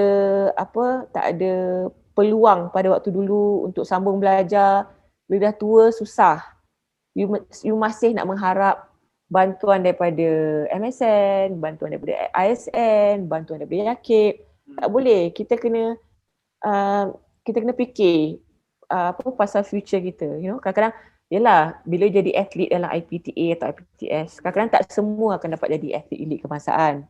Mungkin rezeki you atau tahap your ideal performance state for you yourself is just Sukma level. So go make sure kalau Sukma level, good, it's okay. There's nothing wrong with that at all. Cakap budak-budak era coach. If Sukma level, fine. Then make sure Sukma tu you perform your best. Menang 3 gol ke 4 gol ke berapa gol yang boleh menang dalam Sukma. And then after that, since you rasa tahap you paling maksimal kat situ, sambung belajar. Buat get the same results or even better in your studies. Because sukan ni dekat Malaysia ni dah banyak improve daripada dulu. Yes, alhamdulillah. Tapi dia bukan macam multi-million dollar punya industri macam dekat US. You dah sign up dengan contoh one big sponsor 1 juta, okay, tak apa, dah boleh bersara dah boleh relax dah. Tak boleh. You masih you punya masa hadapan tu masih tak ada yang tetap lagi. So you must, kalau boleh, akak memang memang akan suruh untuk still continue belajar. You susah sekarang je, nanti later on bila dah habis, dah graduate semua, you tak akan menyesal. Sebab bila kita jadi atlet pun kita kena belajar juga. So might as well you buat dua-dua. Tak susah, cuma you kena have your priorities. You tak boleh nak enjoy lah kalau you nak sambung belajar and nak also jadi atlet. But you can do it. I believe you can do it and I know you can do it. Sebab saya dah buat. And banyak atlet lain pun dah buat. And sekarang banyak peluang untuk you dapat scholarships di IPTA, IPTS, KBS, macam-macam scholarship ada kalau you bagus sukan. So jangan bazirkan peluang yang ada tu. Sambung belajar. Lama pun tak apa, sambung belajar sebab ini untuk masa depan you. Okay. Apa yang saya boleh rangkumkan, yang jika kita nak pilih untuk menjadi seorang atlet dan juga seorang pelajar, so kita memang kena totally dedicate our life to apa yang kita decide. Sebab apa, to become a world champion ke mana-mana kita tengok. Sebab saya selalu kadang tengok Olympic Channel, dia buat some video footage pasal atlet-atlet macam Usain Bolt dan banyak lagi atlet lah. Kadang they try very hard. First Olympic not manage, second Olympic not manage, third Olympic dah go to final and then injury. Dan bila dia dapat fourth Olympic, dapat even bronze or silver, dia rasa dah macam hidup dia dah macam berubah 100%. Sebab apa, dia really dedicate that 12 years tu untuk preparation, just tak dapatkan satu medal sahaja in Olympic. So memang kena dedicate. Dan for all athletes yang dekat luar tu memang kena tengok antara kehendak ataupun keperluan. Kena tengok mana priority yang lebih patut diutamakan. Dan kita dah sampai akhir waktu, Kak Shalin.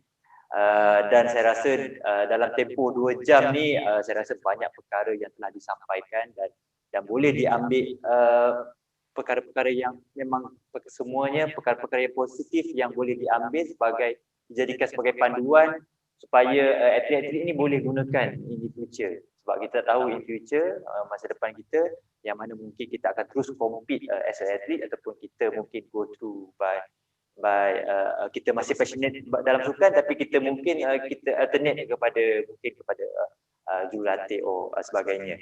Dan di sini saya nak ucapkan terima kasih kepada Kak Charlene dan kepada semua penonton viewers di UTHM TV channel, kepada khusus kepada atlet UTHM, mungkin ada atlet IPT, mungkin ada staf UTHM dan mungkin ada penonton-penonton yang memang peminat sukan bowling yang menunggu sesi webinar kali ini.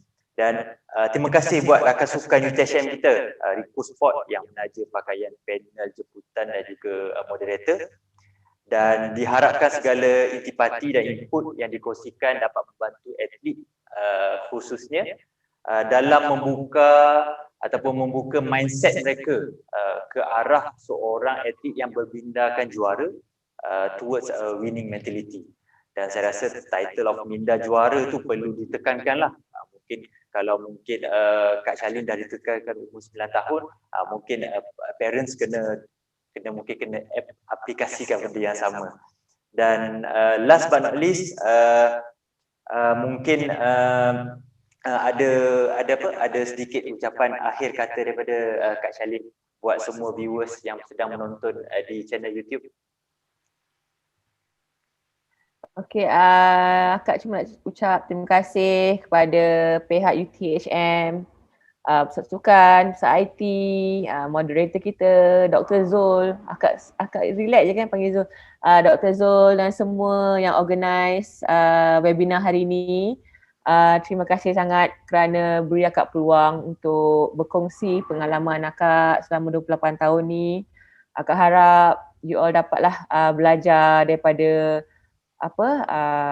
my winnings dan juga kesilapan akak supaya you boleh lakukan lebih baik daripada akak. And always apa-apa pun walaupun susah macam mana pun benda ni lah, moto ni akak selalu berpegang pada moto ni in my life is is always believe in yourself even when others don't. Okay?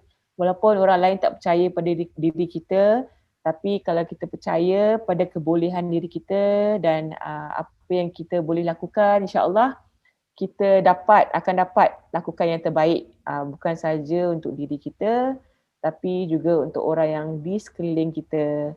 Dan if you choose to do sports, make sure maklumat utama pertama sekali niat you kena penting, ikhlas, dan you kena tanamkan semangat patriotisme dalam diri you untuk menang untuk negara. Itu kena nombor 1. Menang untuk negara tu paling penting. Yang lain semua tolak tepi. Dan jika ada kesilapan ke atau kekurangan dari pihak akak hari ni untuk webinar ni, akak mohon maaf kerana akak hamba manusia yang tak sempurna. So kalau ada apa-apa kekurangan dari pihak akak minta maaf, mohon maaf. Tapi terima kasih sekali lagi kerana memberi akak peluang untuk berkongsi pengalaman akak dengan semua hari ini. Okey.